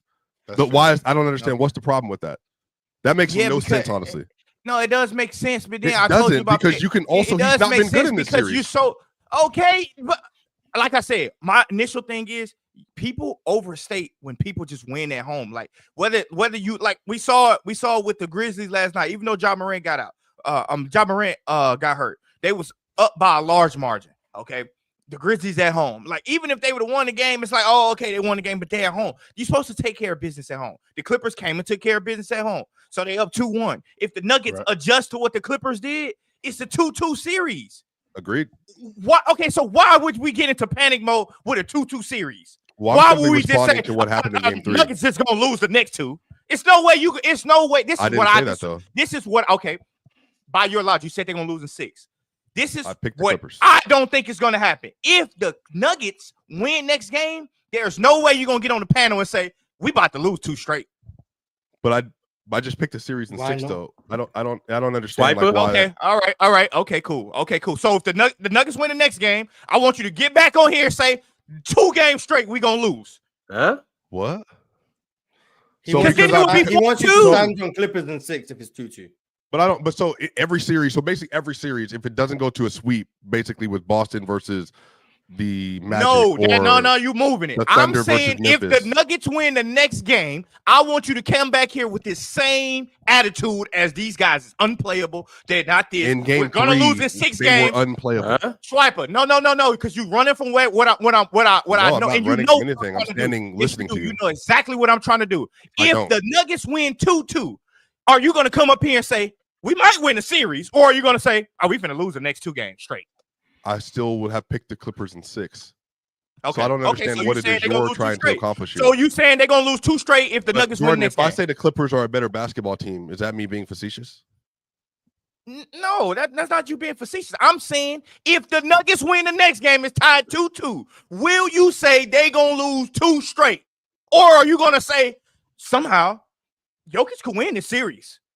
I mean. Jamal like he win this series. Are you going to stay on Clippers in 6 if it's a 2-2? That's what it sounds like. It's Swiper. Yeah, that's what I don't know, but Jordan's yelling about that. So are you still going to say Clippers in 6 if it's 2-2? I mean, Okay. I don't understand what the issue is. Okay, bet. We're going to see. Okay, wait, hold on. Just for the group. So if the Pacers go up 3-0 tonight and I pick the series, a 7-game series, and Pacers win 4-3, like, do I move it to a like, is it like it's the same thing? You change if the Pacers go up 3-0, you're gonna say this series probably ended 5. That's what you're gonna say. You're not gonna say I still got Milwaukee winning 3 straight games. You're not gonna do that. When the Heat were up 3-0 on the Celtics, Chill and Ox can attest to this. I was still picking the Celtics in 7, and I was damn close to being right. It was like 3. The series went to 3-2, and I'm like, Mars, what the hell is going on? Am I in the Matrix, Mars? All I'm saying is, Chill. They're gonna win games. Chill, they're going to win game 6. The way Swiper is going to talk about the Nuggets, in my opinion, you got about a 90% chance of saying. So let me ask you this. This could be a good series. Keep going, Jordan. Going back to Denver, I can see him saying, going back to Denver. I mean, we're going back to Denver. I mean, you know, this could be a good series. There's nothing wrong with that, though, Jordan. There's nothing wrong with that. There's nothing wrong with it, but this. So what I'm trying to get him to say is, all that shit he was saying is cap. That's what it is. It's cap. There's nothing wrong. There's nothing wrong with seeing something in the series and maybe changing up how you feel about it, or supporting your squad. Because there's nothing wrong. All right, but let's. I don't want to put words in your mouth, Swiper. I don't want to put words in your mouth, Swiper. I just want to know: is Nikola Jokic going to play some damn defense? I do think they play better defense in game 4. I'm not on that. I do think so. Swiper, why are you not on that? Are you not watching it? I want to talk some hoops. Jokic's defense has been about as good as I am talking hoops. I want to talk some hoops with you, Swiper. That's what I want to do. I want to talk some hoops with you, Swiper. What? So you're not seeing his rim deterrence because Swiper, I know how you feel. I know how you feel about the personnel, right? I know how you feel about the personnel with the Clippers. And the personnel with the Clippers are better. Yep. What can the Nuggets do at this particular point? Considering what they have, what can they do to get back in this series? Oh, they just do what they did in the previous 2 games and just better execution. I mean, some of this is like if they don't play with maximum effort on defense, this is what happens. In game 1 and 2, they did, and that's why the series look like it does. Like you have to be able to play in the mud a little bit. This team this year has not played in the mud super well. So some of this is And I want to stay right there, Swiper. So what they did in the previous 2 games, right? So if they play with that defensive intensity and we end up having a dogfight where they pull it out in game 4, is it realistic to think that can continue and they can win the series? Yeah, no? there's a path for them to do it. But I think when you're predicting a series, you're predicting a series based on where a team's floor and ceiling are. And I also said, like leading into the series, the Nuggets have the lowest floor of any team in the West because of their lack of effort on defense and because of how they're guarded on offense. So this is just simply me riding with 82 games. And then whereas the Clippers, since Kawhi's come back, have been one of the 3 or 4 best teams in basketball on both ends of the court. Sure. So some of this is just a matter of like, what are you going to believe? Are you going to believe just like because you're a fan? Yeah. And the team is just going to overcome all adversity, all odds? Or do you believe like at some point in time, you got to be able to prove it and show it? And so they just haven't. They did it in the first 2 games and didn't do it yesterday. That simple. And it can get turned around. It can get turned around. They can't do it. No, it can get turned around in game 4. Jordan, what is your objective? I guess I'm really confused about what your objective is here. My objective is, I think you've been very disingenuous, and I think you do it all the time when they lose. But when they win, you don't find a way to paint them as a loser in they wins. You don't do that. So the sky's falling. So when they lose, Jordan, the sky's falling. These teams garbage. And when they win, all of this science shit that Swiper coming up with now about the Nuggets, that shit don't exist when they win it. That shit does not exist. He's undefined losing right now, Swiper. But now when they lose, he know this, he know that, he know this, he know that. No way, we unplayable. But when they win, when they won game 1, he didn't come up here and say, I wasn't here the next day. I don't believe. The next day, the whatever day, you didn't come up here and gloat about how this team sucks. You didn't do that. That's what I'm saying. They did perform yesterday, Jordan. And respectively, a 2-2 series. This is why I framed the question the way I framed it, because I wanted to see how disingenuous you still was going to be. Disingenuous. The 2-2 series. If they Swiper, why wouldn't you say they got a chance if it's 2-2? And they going back to Denver. Who said they wouldn't have a chance? You said this game is. You said Clippers because I picked 6. the series in 6. That means they don't have a chance to win the series. When I actually said when I actually said leading into it, there is a path for the Nuggets to win the series. This is what it looks like, but it's more likely going to be a 4-2 series win for the Clippers. Do you remember that? Or you weren't here that day? That's what happened. Okay, probably. I got you. All right. I information. I understand. I guess so. If the Nuggets win the series, then what's going to happen, Swiper? What's going to happen next? Is it going to be more Jokic propaganda? What is going to happen? Why does it have to be? Never mind. No, that's what I'm saying. Like you're trying to like. Never mind. I got it. I'm just looking at this. I'm looking at this I'm just looking at this Swiper from an avenue of where this could actually go a good way. So to your point, it can't go no good way according to Swiper. The defense that they played. Can I pick the series? The defense that they played. Jordan, I'm not gonna lie. I'll never be. I'm literally you will always be PCL champion in my heart, bro. Cause I'll never win this debate. Shout out to you, my bro. You won 3. It ain't even about the debate. You just gonna make you the PCL champion. First of all, it's not even about that. Swiper, you trying to use these tactics to where you trying to make it seem like somebody picking on you. I'm not picking on you. I'm calling out this nonsense that you're doing. I'm calling out this nonsense that you're doing. It's so bad when the Nuggets lose, but it's not the same when they win. That's my whole argument with you. When they were winning, they were gonna probably lose in the second round at best, though. So what? How is that logic like? Fellas, we about to move off of this. Well, no, I just really I'm trying to understand the mind of Jordan and how we're doing a tornado right now. We are literally going around in a circle. Oh yeah. But I got my man Vale up here. We got a Hall of Famer in the house. Vale, it's about time you pulled up. Yeah, brother. Yo, I had to tap in because he talking about I'm scared. I'm like scared. Scared of what? Hey man, Vale pulled up on us. Vale finally pulled up on me. I didn't know what was gonna happen. Hey, welcome to the cookout, Vale. Vale look like the type of dude that's waiting for you after school. I'll be chilling. That's what he look like. He look like the dude that's. I'll see you at the school. Yep, I'll be outside. I'll be chilling. Vale, you slapping people after school? Mm-hmm. Me? Come on. And not necessarily on some bully shit, but if you call them out, I'll be outside waiting on you. Not necessarily on some bully shit, but I'll see you outside. Hold on. Y'all East Coast guys, hold on. Yes, sir. I ain't never seen a New York dude wear a socks hat. Hold on. What happened? What? This when I came up here. What hat you got on right now, Jordan? I was born in Los Angeles. What are we doing? Hey, I'm a LA. I got Clipper shirt on too. What are we doing? Chicago. You was born in Chicago for real?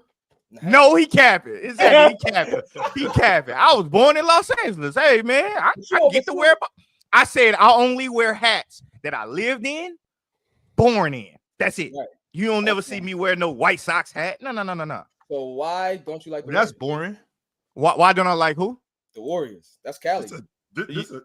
I was not born in San Francisco. That's Los Cali. Angeles. Los You ain't no Lakers Cali, fan? just say Los Angeles. I'm not. I just like the hat. I was born there. The reason why he don't like the Warriors is because of Curry. That's why he don't. That's a like fact. Right. I used to like the Warriors. But I don't. That shit. Vale, speaking of waiting outside for somebody, is it anybody? I know Ox just left, but is it anybody that you need to have words with about a take or anything? Is it anything you need to get off your chest? Takes? Anything? I don't think so. I don't think so. Nah. Not at the moment. I do want to ask Swiper though. Oh look, he leaves. He knew it was coming.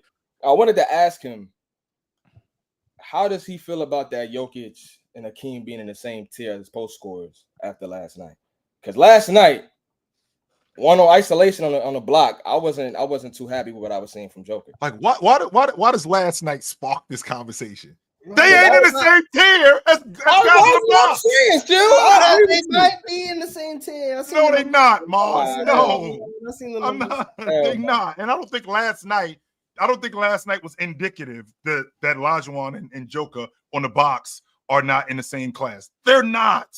He doesn't have the footwork that Olajuwon has. He doesn't square up like Olajuwon does. He doesn't have the quick twitch that Olajuwon does on the box. He doesn't have the go-to moves that Olajuwon has on the box. These two dudes are night and day on the box. They are not the same. Not even close. So that's not what I've been told. Hakeem is better than Jokic, is what you're saying? Yes. Yeah. I've been said that. He's about playing. I've been said that. I ain't on the fence about it. He ain't better offensively than Jokic, but he better. I've been said that. So, Chill, do you think Hakeem is better offensively than Jokic? I think Joker does some other things offensively better than Olajuwon. But does Hakeem do some things better than him offensively? Yeah, Yes. he scores in the post. He can score. He a better How scorer. does he even know? So who got it? So who got it, Chill? What we like we just talked about when Mars told you about Wemby as a defensive player, how good he is as a rim protector, how much of a gap that is. That's how I see Olajuwon on the box. This is the gap on the box between him and Jokic. I don't think it's close. I don't. So Hakeem better. I've been said that Hakeem was better than offensively. than Olajuwon. Offensively. Yes. There we go. There it is. There we go. Yeah, I'm not going to agree with that. I'm not Swiper, so I don't really care too much. I just disagree. All right, y'all. Arch to disagree. sent through a super chat, $100. He said, "Prisoner of the moment, Ron. The team is not good, and they missing." He said they missing a coach, but they missing. They have David Adam. Why they have a coach? Isn't Adam incompetent? Like, he's been on that roster. He's been on that staff for like 6 or 7 years, something like that, right? Wasn't he there he when used to be a Jamal G Murray League was coach there? too. He used to be the G League coach. Yeah. Too. But at the same time, he's no match for Tyloo, though. He's no match for Tyloo. Tyloo put him on a spicky yesterday. Exactly. I was about to say at the same time, you can be an assistant coach all you want. That shit totally different from being a head coach, boy. You get your ass up there, the head coach, and you start to realize, man, what the hell is that big dog at? I need to go back being an assistant like Steven Silas ass. That shit was the worst head coach job I ever seen in my life. Man, remember we talked about that when as soon as they fired him, we was talking about that. Everybody think they know what's going on. Everybody think, oh, you should be running the show until that person running the show, and they realize, damn, what I was doing was just a small piece of the pie. Damn. So really, you blaming Memphis' assistant coach? So you blaming the assistant? Which Ron, I'm not just talking about Memphis. I'm talking about Denver too. They should have never fired Mike Malone in the way they did. Like, you can't fire your head coach a day before the playoffs start and expect you, and then you playing against Tyloo. Yeah. To be fair, with Memphis coach, I don't know if coaching is the issue for them. Like, I don't think that's the issue for them. I think it's just, personnel. Like, they don't have the personnel for the shit that the Thunder doing to them. And then when they was about to get light, when they was about to get some air in them, Ja got derailed. And so now they're going to lose 4-0. And then we're going to pull a clip back up when I come back here on Monday. For the clip of Lou Dort? No, me saying they're going to get their ass toe up in the first round. It would have been 2-2, but Lou Dort happened. Oh, wrong. At best, it was going to be 4-1, but, That's neither here nor there, though. This OKC series is really going to be over on Saturday. That's so crazy. Hey, Mars, are you okay with how Shea? Do you think Shea's playing good? No, I don't think so either. Even last night, I was just like, He first of all the dunk he misses. Like, damn, are you That was overwhelmed? hilarious. He's like, are you overwhelmed with this MVP talk shit? I don't think Shai's playing good at all. No. So for you guys, are you at home, concerned? and Going into the second again, round? and again, I mean, not really, but maybe. Like, he's missing a lot of looks that he normally should make. But there's also some instances where he's playing in a crowd, he's getting sped up. Like, those types of things are concerning. The fact that like he's playing outside of himself, the missing of like shots he normally makes, that's like, I expect that to fix itself. But him driving into crowds, playing in a crowd of 3, trying to kick out, turning the ball over, those types of things, that's like, that's shaky. So you trying to see if he's a fraud? No, he's been a fraud. I mean, when Jalen Green's had more good games in the playoffs than you this year, I'm sorry. Oh my God, that's so crazy, boy. That's so crazy. Jalen Green's played well in the playoffs in 1 game. Shai's played well in 0 games. I'm sorry, Jordan. All I gotta say is in the series, 6 for 24 at the long ball line. That's a little bit over 20%, and 24, and 24 for 68 from the floor. Again, that's a little over 30%. I just told y'all dudes a couple of days ago, my man, I was up here in front of a firing squad when my man was on a construction site. But again, I'm gonna give this a little bit more time. I'm not gonna. You know what? I'm finna pull a pen out of my box right here. I'm finna go into my box and pull out pen. I can see it in his eyes. He tripping too. That's another thing. I can see it in his eyes. Like after certain things, he like a little shaky a little bit. And like his eyes twitching. He don't got that look in his eye that I've been seeing from him. He kind of look, he kind of look a little apprehensive. Yeah, he kind of look a little apprehensive a little bit. No, I don't know about cockeyed, but he look a little apprehensive, man. I'm gonna just say that. I hope he plays well. I'm a fan of Shai too. I hope he plays well, but it's like some of the stuff is like, it bro, can't get much worse. Get out your head. That's shit. He could pull a Jalen Green game. It could get worse, Mark. He put a Jalen Green game. Oh my God. He could pull a Jalen Green game. He scored single digits. Yeah, that's and I want to see how good is Oklahoma City when a team plays defense up to the standard of like not Memphis. Like a team can sit down and guard that shit. When they see the Clippers next round? Yeah, because that's who they'll play the next round, right? The Clippers. Yeah. So I want to see what that shit look like. Or the Nuggets. When I want to see what J-Dub look like when Kawhi guarding his ass. All right, y'all. We got some super chats. So we're gonna go ahead and dive into these. Y'all know what time it is. Like the video, become a member, and be a Hall of Famer like the GOAT right next to me, Vail. All right, y'all. Pip named Slickback said, man, y'all bugging. Truth or Dare was the first 2-man you run at summer camp. Get your boy to dare some girl you like, and you move forward. At least in my generation. No. I did those dares. Those dares, I dare you to go kiss her. Oh, I did that for sure. I was the dare dog right there, boy. Who kiss who? Who's scared? Not had the nuts for that. I just did. I just didn't have the nuts for that because where I grew up, she'll smack your ass. She will 100%. Yeah. Like she hears the dare, so you get a chance to look and see her temperature. No, she don't. No, she don't. You talking about playing the game, right? He talking about daring your homeboy to go over there. No, I ain't doing that. You can't even do that in the modern world. No, I'm trying to tell you, Mars.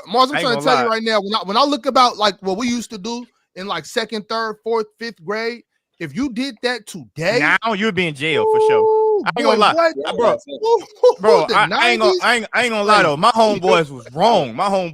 Them boys dare you to go kiss a nasty thing. I'm like, nah, hell nah. I ain't playing. Crazy. I'm going in the house. Hey, I know what we are doing next PC weekend. You pull it up there. Doing that. Truth or Dare, 90s edition. Hell nah, bro.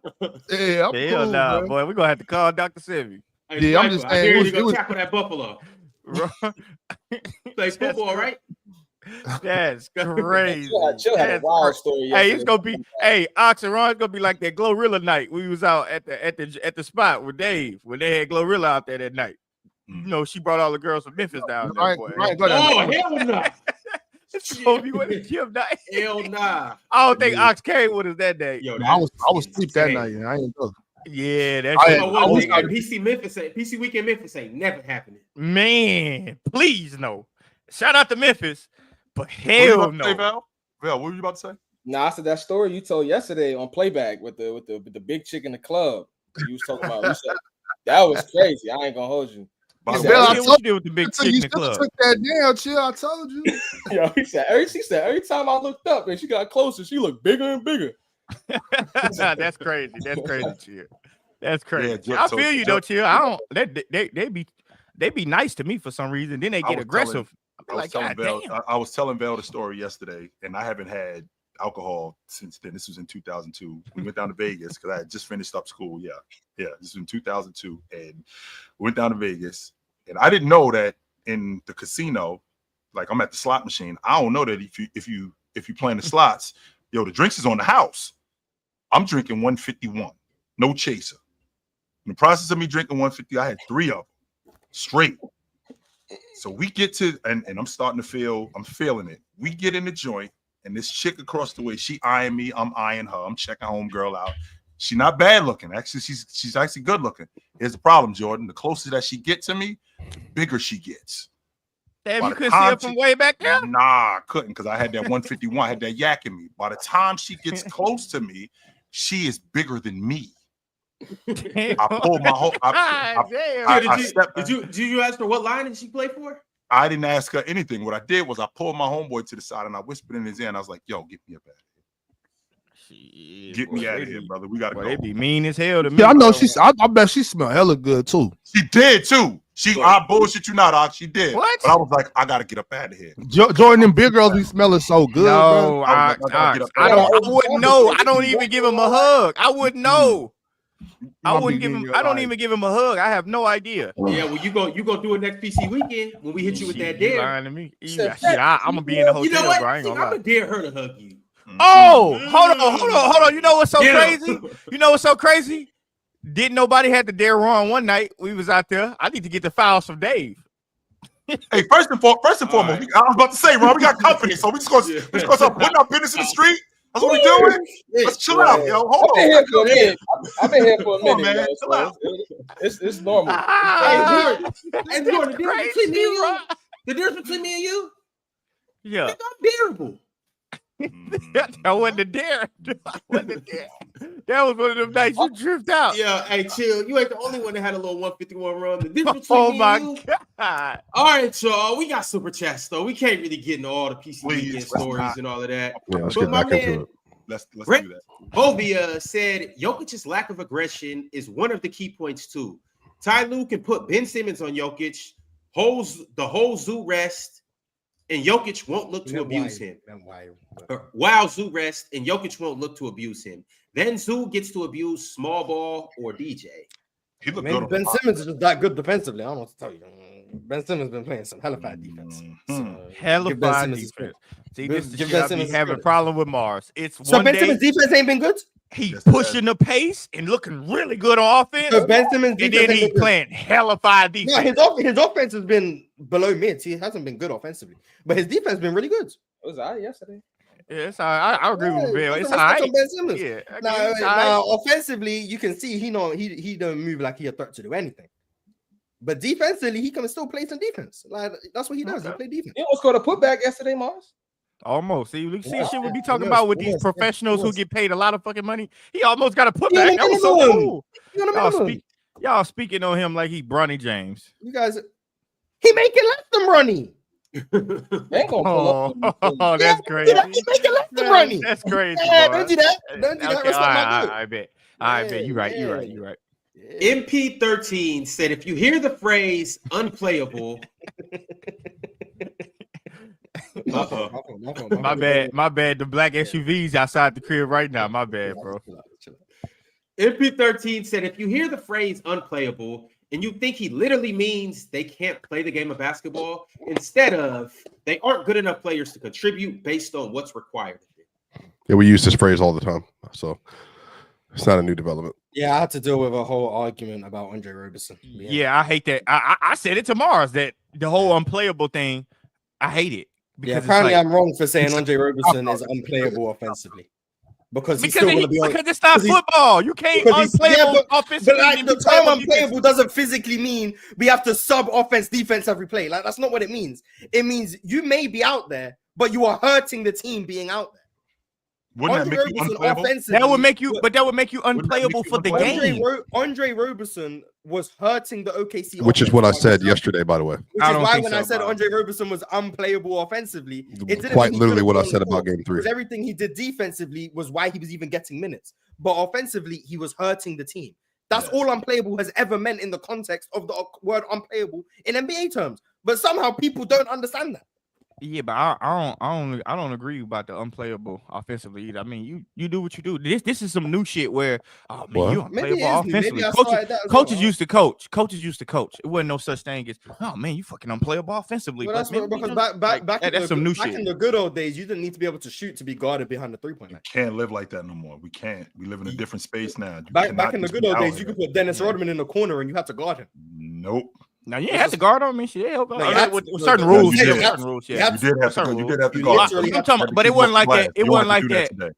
But it wasn't like that with Andre Roberson, though. It was not like that with Andre Roberson. I'm telling you, as bad as people want to make it seem like it was not like current Thunder, it would be. And since we on the subject, of regardless of that, regardless if you had to guard him or not, it's a coach's job to scheme. So coach got to coach. There's nobody on the court.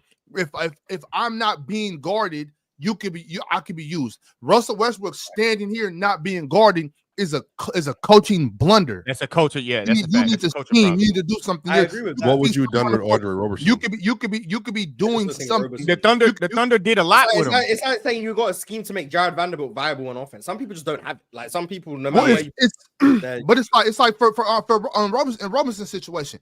I might put KD off ball and have Roberson go find him. You go set that off.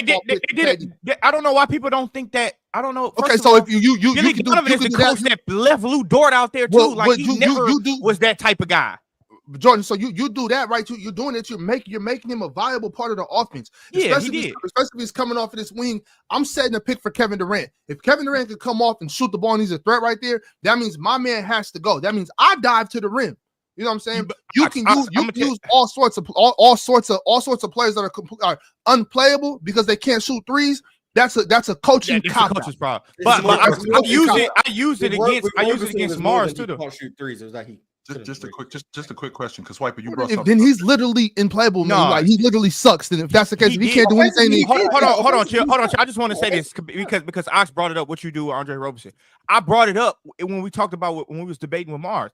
If you go back and watch that Thunder team, they didn't just have him sit in the corner. They ran a lot of actions for KD and they moved them at the same time. Because when you move them at the same time, you either gonna look at KD because you think you don't have to worry about Roberson, and he would stop right there in the dunker spot, and they would just throw a lob to him, or they would just throw it to him and he'd just lay it up. Or you go with Roberson and clear that side out for KD, and now KD got one-on-one to the basket. They just did all they did was move him at the same time.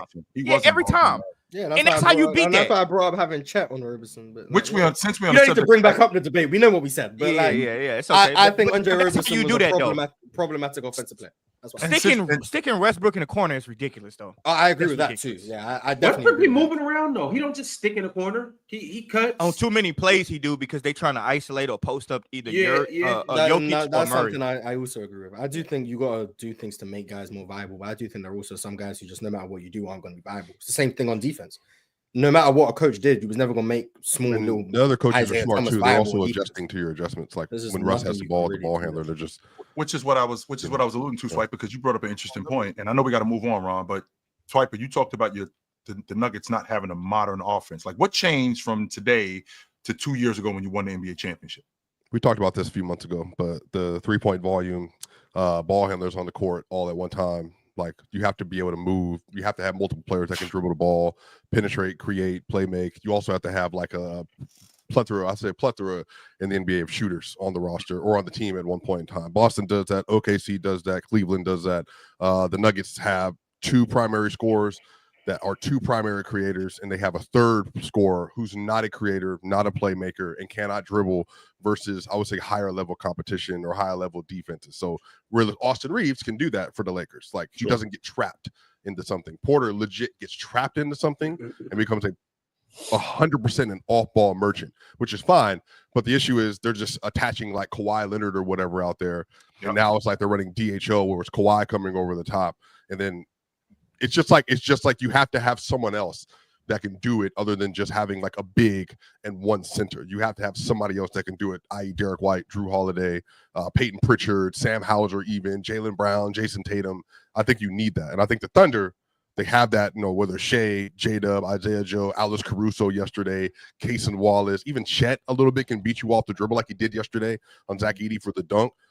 The Nuggets have, like, Gordon can do some of that, but not versus like, so it's not that, so it's a cause and effect thing. It's not necessarily that they don't run a modern offense. They can't run a modern offense because of personnel. Personnel And scheme. Like you have to get 3-point shots. I kind of disagree with that. I think they want Jokic to do the bulk of the work. All of the work. I think they just, that's why. Like it's like if you go back and watch the Rockets too with a man, like even the man with Jalen Green, he's one of them guys that can't shoot in the wing. But if you notice what the Rockets do a lot of times off the ball, they will float Jalen Green around. Next, a man setting the back screen for him. And now he getting a flare three. They don't do shit like that with Russell Westbrook. They just result into Jokic try to beat his man, and then now throw it to Westbrook in the corner for an open three. The Nuggets are a Ponzi scheme to get Jokic triple doubles. It's not about winning. I believe there is some substance to that, though. There is some substance to what Mars just said. But Jordan, to your point though, that's not true. I do see a lot of times. I mean, you're right. That happens a lot, and I said that to a moment ago. They do stick Westbrook in that corner a lot. Yeah. But sometimes they do put it where he gets to that open spot right there in front of the basket, or right there like at the second hash, and when Jokic catches the ball, I kind of extend it out, not short corner, but up a little bit. He catches it. But that's not what I'm talking about, Ox. I'm talking. I know. I'm just saying that a man set for Jalen Green. Right. I got you. I know. I hear you. But all I'm saying is that Denver might not necessarily do that, but they do get Russ in the paint, flashing to the ball when Jokic has the ball a lot. I agree. He eats off of that. But I just don't think that they should do. Like every action shouldn't be to get Russell Westbrook to score. Like because what else it's is like he gonna do? I just told you, like, try to use him as an off-ball screener for when Jokic is posting up and he trying his isolation things. Use him to set that little flare screen for Murray rather than a two-man game, rather than just putting him in the corner. No, they don't. He goes he has 2 for 3. He carries the ball more than anybody in the roster, like except for Murray though. Like that. So that's what I'm saying. Russ is. But what you talking? I'm not talking about carrying the ball. No, I'm saying he has the ball in his hands as an on-ball player more than like most of the players other than Jamal. Like even when Jamal's out there with the second unit, he does. So it's not that just. I'm not talking about him on the ball. I know what Jordan's point is Russell Westbrook should not just be sitting in the corner and off the ball. And when he's not sitting in the corner, we shouldn't be just using him to get buckets. He should be involved in other. No, but if you're running a two-man game, that makes it redundant because that's a worse option. Quit running a two-man game. If you put, I'm saying that's the only time he's on the floor and he's primarily a corner player because he's taking over that KCP or Brown spot or Porter spot. The issue is like if they're running the two-man game, you can't like put Russ in where Murray is. Like, and even if you're running a back screen, which they do, they'll run a back screen with him to set a screen for Jokic to get to the nail or to get to the post. But even in that action, like he has to go to the other side of the court.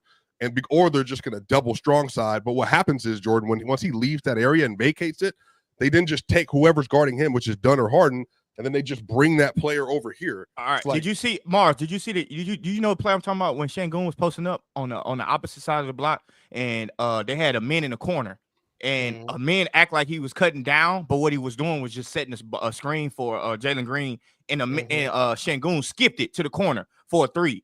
Why don't they use that's great action too, by the way? It's instead of why like what I'm saying is the Nuggets result in that two-man game too much. And then you put Jokic, you put Murray, you put Westbrook in the corner, and you wonder why, like, Jordan, he's 1 for 5.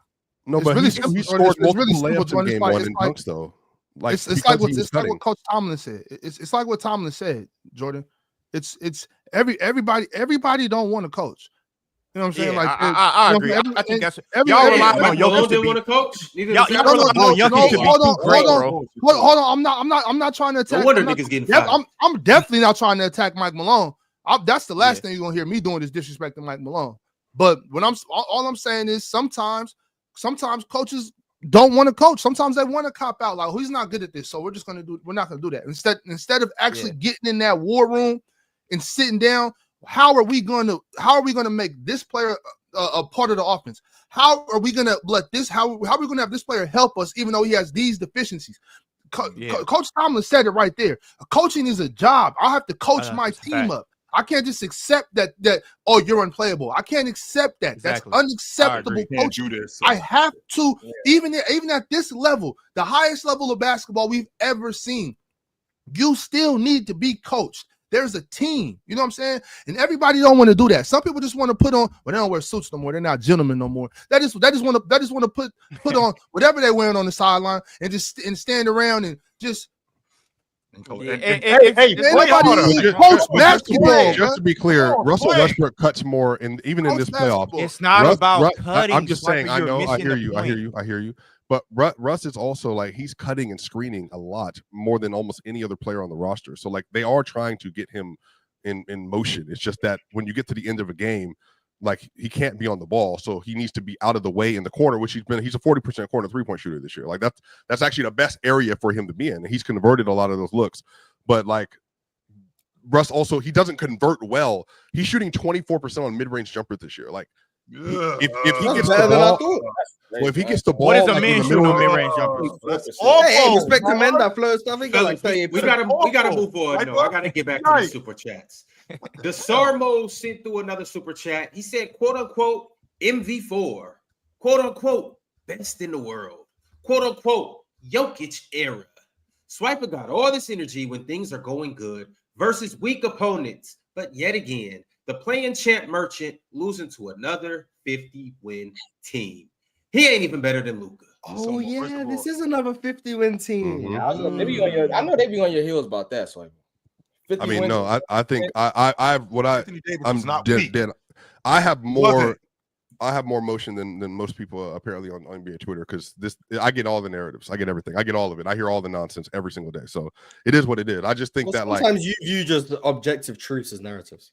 No, but I think today it's not been that though. Like so this. No, like, sometimes, not all the time. Sometimes. Sure, no, but I think that's cool. But it's just like people are now in the chat saying that like they rather have Harden's career over Jokic and Jokic this and that. I'm like, all right, cool. Like, sure. Like I think that's. I mean, but that's also more troll, because if you're saying you want a worse player with a worse for good, Swiper, I use it for good all the time. Like I literally I literally big up all y'all everywhere we go. Everywhere we go, you get support. I don't need what you're talking about. So like, how am I not using it for good? I don't need that. I need you to use your emotion for actual good, not internet fame. I don't give a damn about that. What's actual good in supporting your friends? When will you use your emotion to get that big? When will you use your emotion to get Jokic to play some defense? He did, and you didn't acknowledge that he did. He ain't doing that. Why does it work that? Why does it work that way? Why is it? Yeah. Why when game 2 he was great, basically all 4 quarters? Why is that not brought up? He was great. Yes, they played great defense. You're lying. No, he was. That's what I'm saying. Like no, we can never acknowledge when it happens well. So that's what I'm saying. What are you watching, Swiper? I watched the game every single possession. All right, y'all. The next. No, you don't. You go to cleaning the backboard and see how much rim deterrence, how much rim deterrence did he got last game? No, you can just watch the game with your eyes too. I know. You should try it. You spend too much time taking notes. You can't watch the game. You don't take notes when you. Never mind. We're going back to school philosophy at this point. No, I got you. Shout out. All right, y'all. Johnny Boy 2000 Gaming said all last year I had to hear Swipovich tell Chill, if Tatum is who he is, or who Chill says he is, then Tatum should be able to cure cancer, win 20 chips, and fight Thanos. Now, where's that energy for Jokic?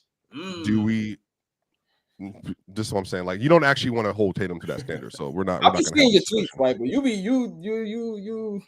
Which tweet? All of them. Hey, Swiper. Which one? Yeah. The one I think that you said. What you said? You said something about Jokic and Giannis. I said that Tatum and SGA cannot be there and not play well, and then they have the supporting cast to do what they got to do.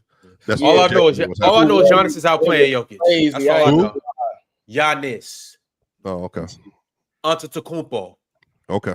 But we never criticize Giannis's defense though, because narratives. I understand how that works. Oh no, yes we do. No, we're not doing that, Swiper. Stop, No, Swiper. they don't. No. I was here after the game. no, No, we I was doing here that. after the game. I don't want to hear it.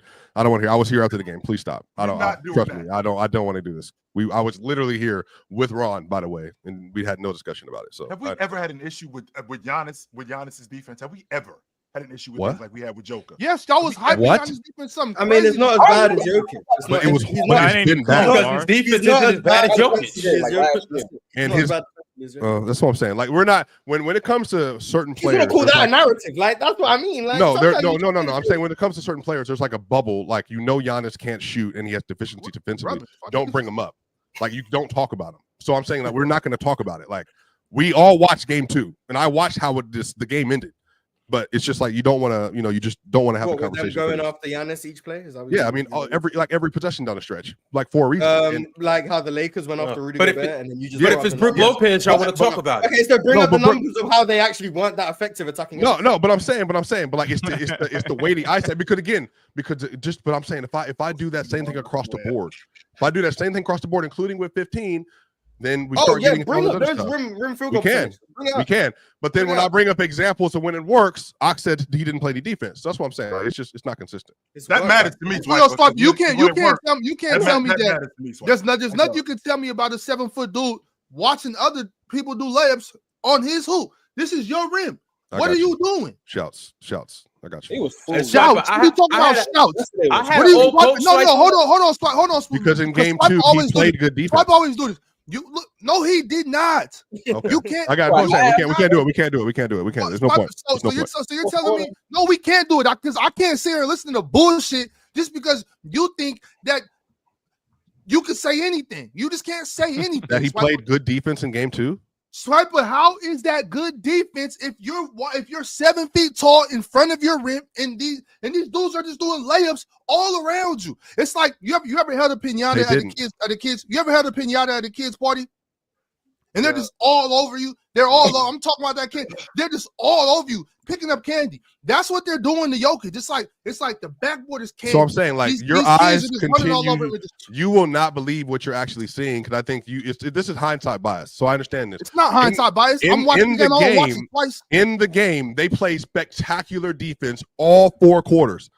Who? 4 quarters. Who is All they? 4 quarters Not of that last game. night. Not last night. Who I'm is talking about they? Game 2, Swiper? game 2, Who? including Joker. Including Joker. All of them did. So this is what I'm saying. Like we're not. There's no way to actually have this discussion. Respectfully. No, There's no way to have this discussion because you're lying. I know. Again, Like Hey, why? that's I'm not saying what I is know it? it's What is it crazy. that's I know telling it's you he's crazy. playing defense? What metric is it that you're reading that's telling you metric he's or playing just good the fact that like I watched the game and I saw what they did. It's like was It Aaron can't Gordon be playing that. good It defense can't- on it can't be Kawhi that. Leonard? Was Aaron Gordon playing good defense on Kawhi Leonard? It can't be that, Swiper. It can't be that you're watching Jokic Yeah. play good defense because nobody has done that, but maybe 2 times in the past 2 years. Nobody has watched him play good defense. You know what I'm saying? So it can't be that. Shouts. You know what I'm saying? Shouts. It has to be something that you're reading that's telling you No, that he's there's no playing good reading defense. involved. I want you to use your motion for good, okay? Let's get him to play some defense this series. Don't Hey. use it to big up the squad. Use it to get him to play some defense, please. Please. Swiper. Beg I you. had an old coach that used to say, if you just let people just Make walk a layup into the in the lane, clutch. if you just let people walk into the lane and make layups without contesting them, that's like letting somebody walk through your front door, walk up to your mama on the couch and slap her, and So then when walk you right back out the when house. you miss a layup with the Man, game what on the kind of line, coach what is did that? your coach say about that? he He said, was "Don't be cussing like his Jokic ass missing out, clutch boy. free throws." He got was That's what he said. cussing his ass out. That's crazy. We all was, Oh. Swiper. We was all. OG team said, "Where's this magnificent defender y'all speak of in Detroit? Because that dude can't guard Brunson. He's too undisciplined and too aggressive. OG over Asar." Of course he's over Asar. I don't think that's really a question. Oh, unless y'all think Asar's a better defender than OG. But y'all don't, right? No, I think Asar's been fine on defense. I think Asar is definitely a little bit not a little bit, a lot of bit of undisciplined. I agree with that. Like he jumps too much at little any moves. Like he just jumps too much at anything. That's just Jalen Brunson though. Like Jalen Brunson is probably the craftiest player in the NBA. So Jordan. And Ben Thompson not jumping like that. Jump. The thriftiest. Pause. Jump. That's it. Yeah. Asar is super jumpy.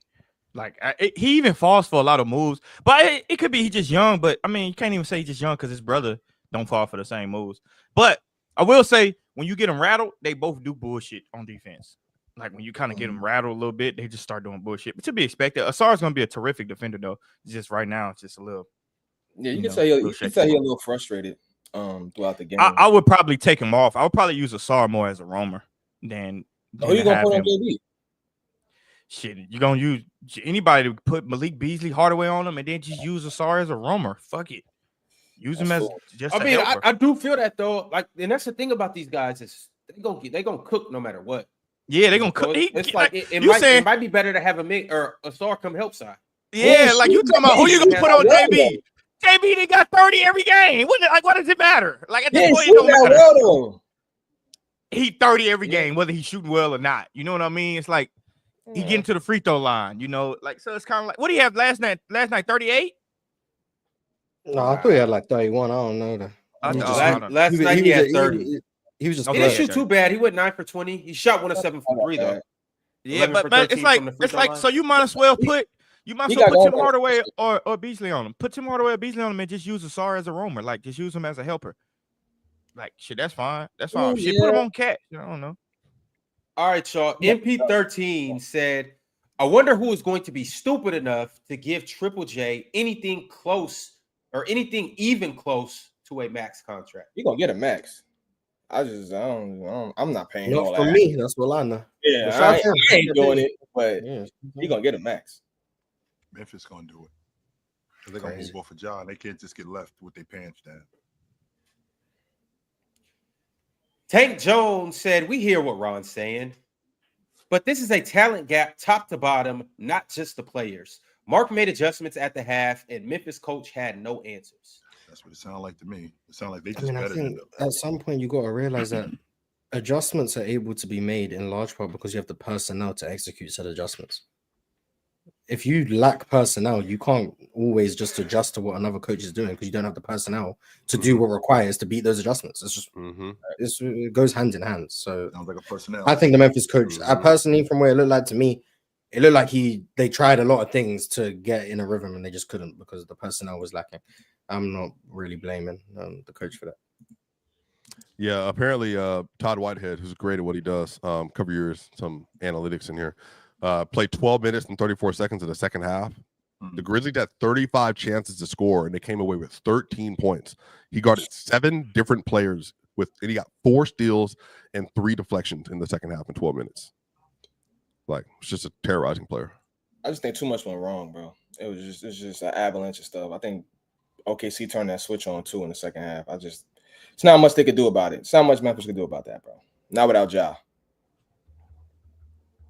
It is Christian said, where does Nick Batum rank as an all-time clutch role player? He's not in the conversation of any of these guys. It's an insult to call Nicholas Batum a role player. He is the greatest player I've ever laid eyes on. He is more than a role player. Let's take it there, Mars. Word. Let's do that. Yeah, Nicholas Batum is the very important player. Calling him a role player. Yeah, he does a lot of good things. Amazing. All right, y'all. MP13 sent through another super chat and said, Swiper is too mild-mannered for these talks. Letting yourself get gaslit is hilarious. Jordan was yapping, Swiper in circles. I personally think I enjoyed the conversation. I think I let people talk themselves into a hole. And I still don't understand what the point was being made, but I think I wanted to. You didn't stand on business, Swiper. Or you're not going to stand on business in the future. That's what he was saying. Shouts. I got that. Yeah. Zero Just Vibing said, do y'all think that the NBA itself should give a bonus for winning awards instead of the franchise paying for that player? That's what we just were talking about earlier. The NBA was doing that. And the collective bargaining agreement, they went out the window. It was during that time when if you remember when Gordon Hayward, right before he went to the Celtics, like when he was up to he could have possibly been an all-NBA player when he was in Utah. I think it was his last year. He could have got an extension. He could have got the max extension plus $30 million from the NBA. It was an incentive to keep guys with their with their homegrown teams, and that was part of the deal. So if Giannis stays in Milwaukee and he makes the All-NBA team in his last year of his deal, it's an extra $30 million for him, and that's the incentive for him staying in Milwaukee. These awards shouldn't be tied to money. That's it. Yeah. Facts. Cultured Bandit said, Ox and Chill are right. It's the coach's fault. The coaches should have laced them up and played ball. Facts. Yep. That's what we're doing. Shout out to the coaches. Mm-hmm. AKA Leroy said, wasn't Ron 2 months ago swearing up and down that Memphis was the deepest team in the league and that people were sleeping on San them? Francisco on the couch. What happened? You were on the other couch. What happened since then? I remember you had a nice outfit on that day. You had a nice hat on that day. Jordan had on that day. Wasn't he? We raised the what do you call those? The drapes, and then the sun peeked in, and then you put yourself on the casting couch and you casted yourself out there for the Memphis Grizzlies. We actually hit those. We hit those petite shoulders of yours. Yes, we did. And what happened since then? He was screaming at me. I was the one that was saying that Jaren Jackson Jr. should be all NBA, and then he went on this tangent and started attacking everyone, including those of us who believed the Grizzlies were a good team. It was actually a funny session. And what happened since then? I lost my primary defender, a starter, somebody who would be harassing SGA right now. 100%. I lost my sixth man, Brandon Clark. Harassing SGA even more than he's already being harassed? You want SGA to shoot 20% from the field? Okay, and then the defender that's harassing SGA will go harass somebody else. The point I'm making is they lost a starter. They lost Brandon Clark. And then what else happened last night? They lost John Morant. So if they was healthy, what does this series look like? I mean, look. They still getting smoked, Val. They still getting smoked. I'm trying to figure out where Ron head at with that. Like, I'm just saying, like they're undermanned right now. Now against anybody but OKC, they got a fighting chance if they're healthy. Against OKC, it's kind of like, yeah, GG's. I still go Memphis in 7, but that's besides the point. Respect. Yeah. MP13 said, if you want to put Luke Kennard out there, you might as well call one of Jordan's kids that he coaches. They are about the same level of ball handling. That's just not true. Next. Yeah. Next. Primary ball handler Luke Kennard is food. Oh my God. OKC. That's crazy work. You don't need that. Just Rome said, nah, Dirk had a squad. Yeah, I don't even. This revisionist history on Dirk, like I said. Yeah, Dirk had a squad and was shooting over double teams. That's what the point was. No, we'll talk about 2011. He went out in the first round of Golden State, and he went out. But he went out. He went out in 2007 after winning the MVP because he wasn't being aggressive enough. By the way, and then they lost 4-1. So no, he wasn't.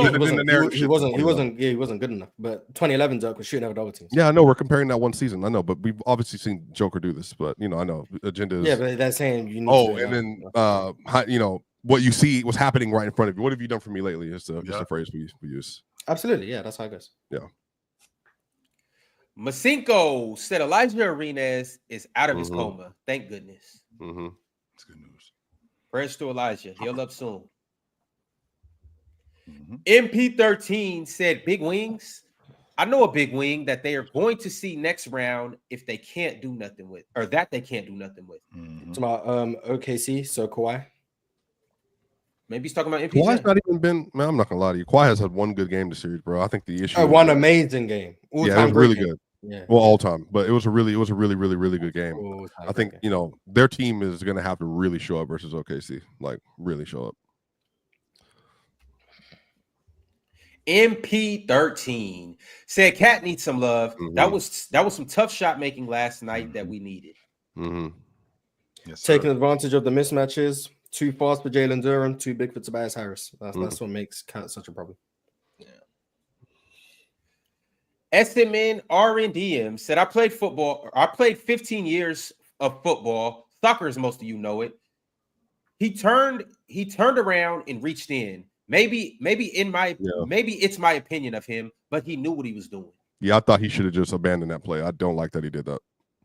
I don't think it was dirty, but I do think It wasn't. But I do think Lou Dort is on the borderlines of a dirty player. I just don't think last night was an example of it, personally. Scottie Pippen could have won it with that layup too, by the way. I feel like when you have a reputation, any 50-50 like situation, if you're on the lines of dirty, you're going to be called dirty. Whereas if that wasn't Lou Dort, let's say that was Isaiah Joe, the exact same situation, no one looks at it any type of way. So it's like, I think it's a reputation thing why it's being called dirty. 100%. All right, y'all. Last but not least, Mike sent through a super chat and said, chill. Go hide under your bed. Your worst nightmare is here. And Mars, Lamont exposed you as a clown, and even Gil knows it. Shout out to Ox and Drench. My worst nightmare is way worse than you loser. Loser. I could have exposed Mike so badly, but so easily. It's so easy to trip him up. I don't know why he's jumped onto the so easy to trip him up. Ethan Mars train. Mike. It's funny when it's just Mike going at chill. I don't know why he brought me into it. You suck, yo. The stuff I could say about Mike. Oh my god, you suck. Hey, chill. Your worst nightmare was old girl that pulled up on you in Vegas. That depends. I wonder what she's up to now, 23 years later. Still looking for chill. She probably slimmed down, chill. Hey, if you watch it, I'll let you on the panel. That was Ozempic, you know what I'm saying? Give me on the side. I got you. We actually got 2 more super chats that just came in. SMN R&DM said, was injuring PG just him contesting a jump shot? Is him punching players in their balls just him fighting screens? Seen him go down and while on the floor, pushing his foot into a landing zone on a Steph 3. That's why I think he's on the borderlines of a dirty player in general. But I don't think it's because of, I don't think last night was an example of that. And then he responded back and said, I do agree with that, Mars. It is because of him or because it's him. Yeah. All right, y'all. Well, it's been an amazing Friday. Y'all know where to catch us later on Playback. Vale, you gonna pull up? Yes, sir. I'm there, bro. You already know. You coming on stage? Yeah, I'm there. All right, cool. Well, we're going to catch y'all on Playback later tonight. And in the meantime, like the video, subscribe, become a member, all that good stuff. We'll catch y'all soon. Later. Out.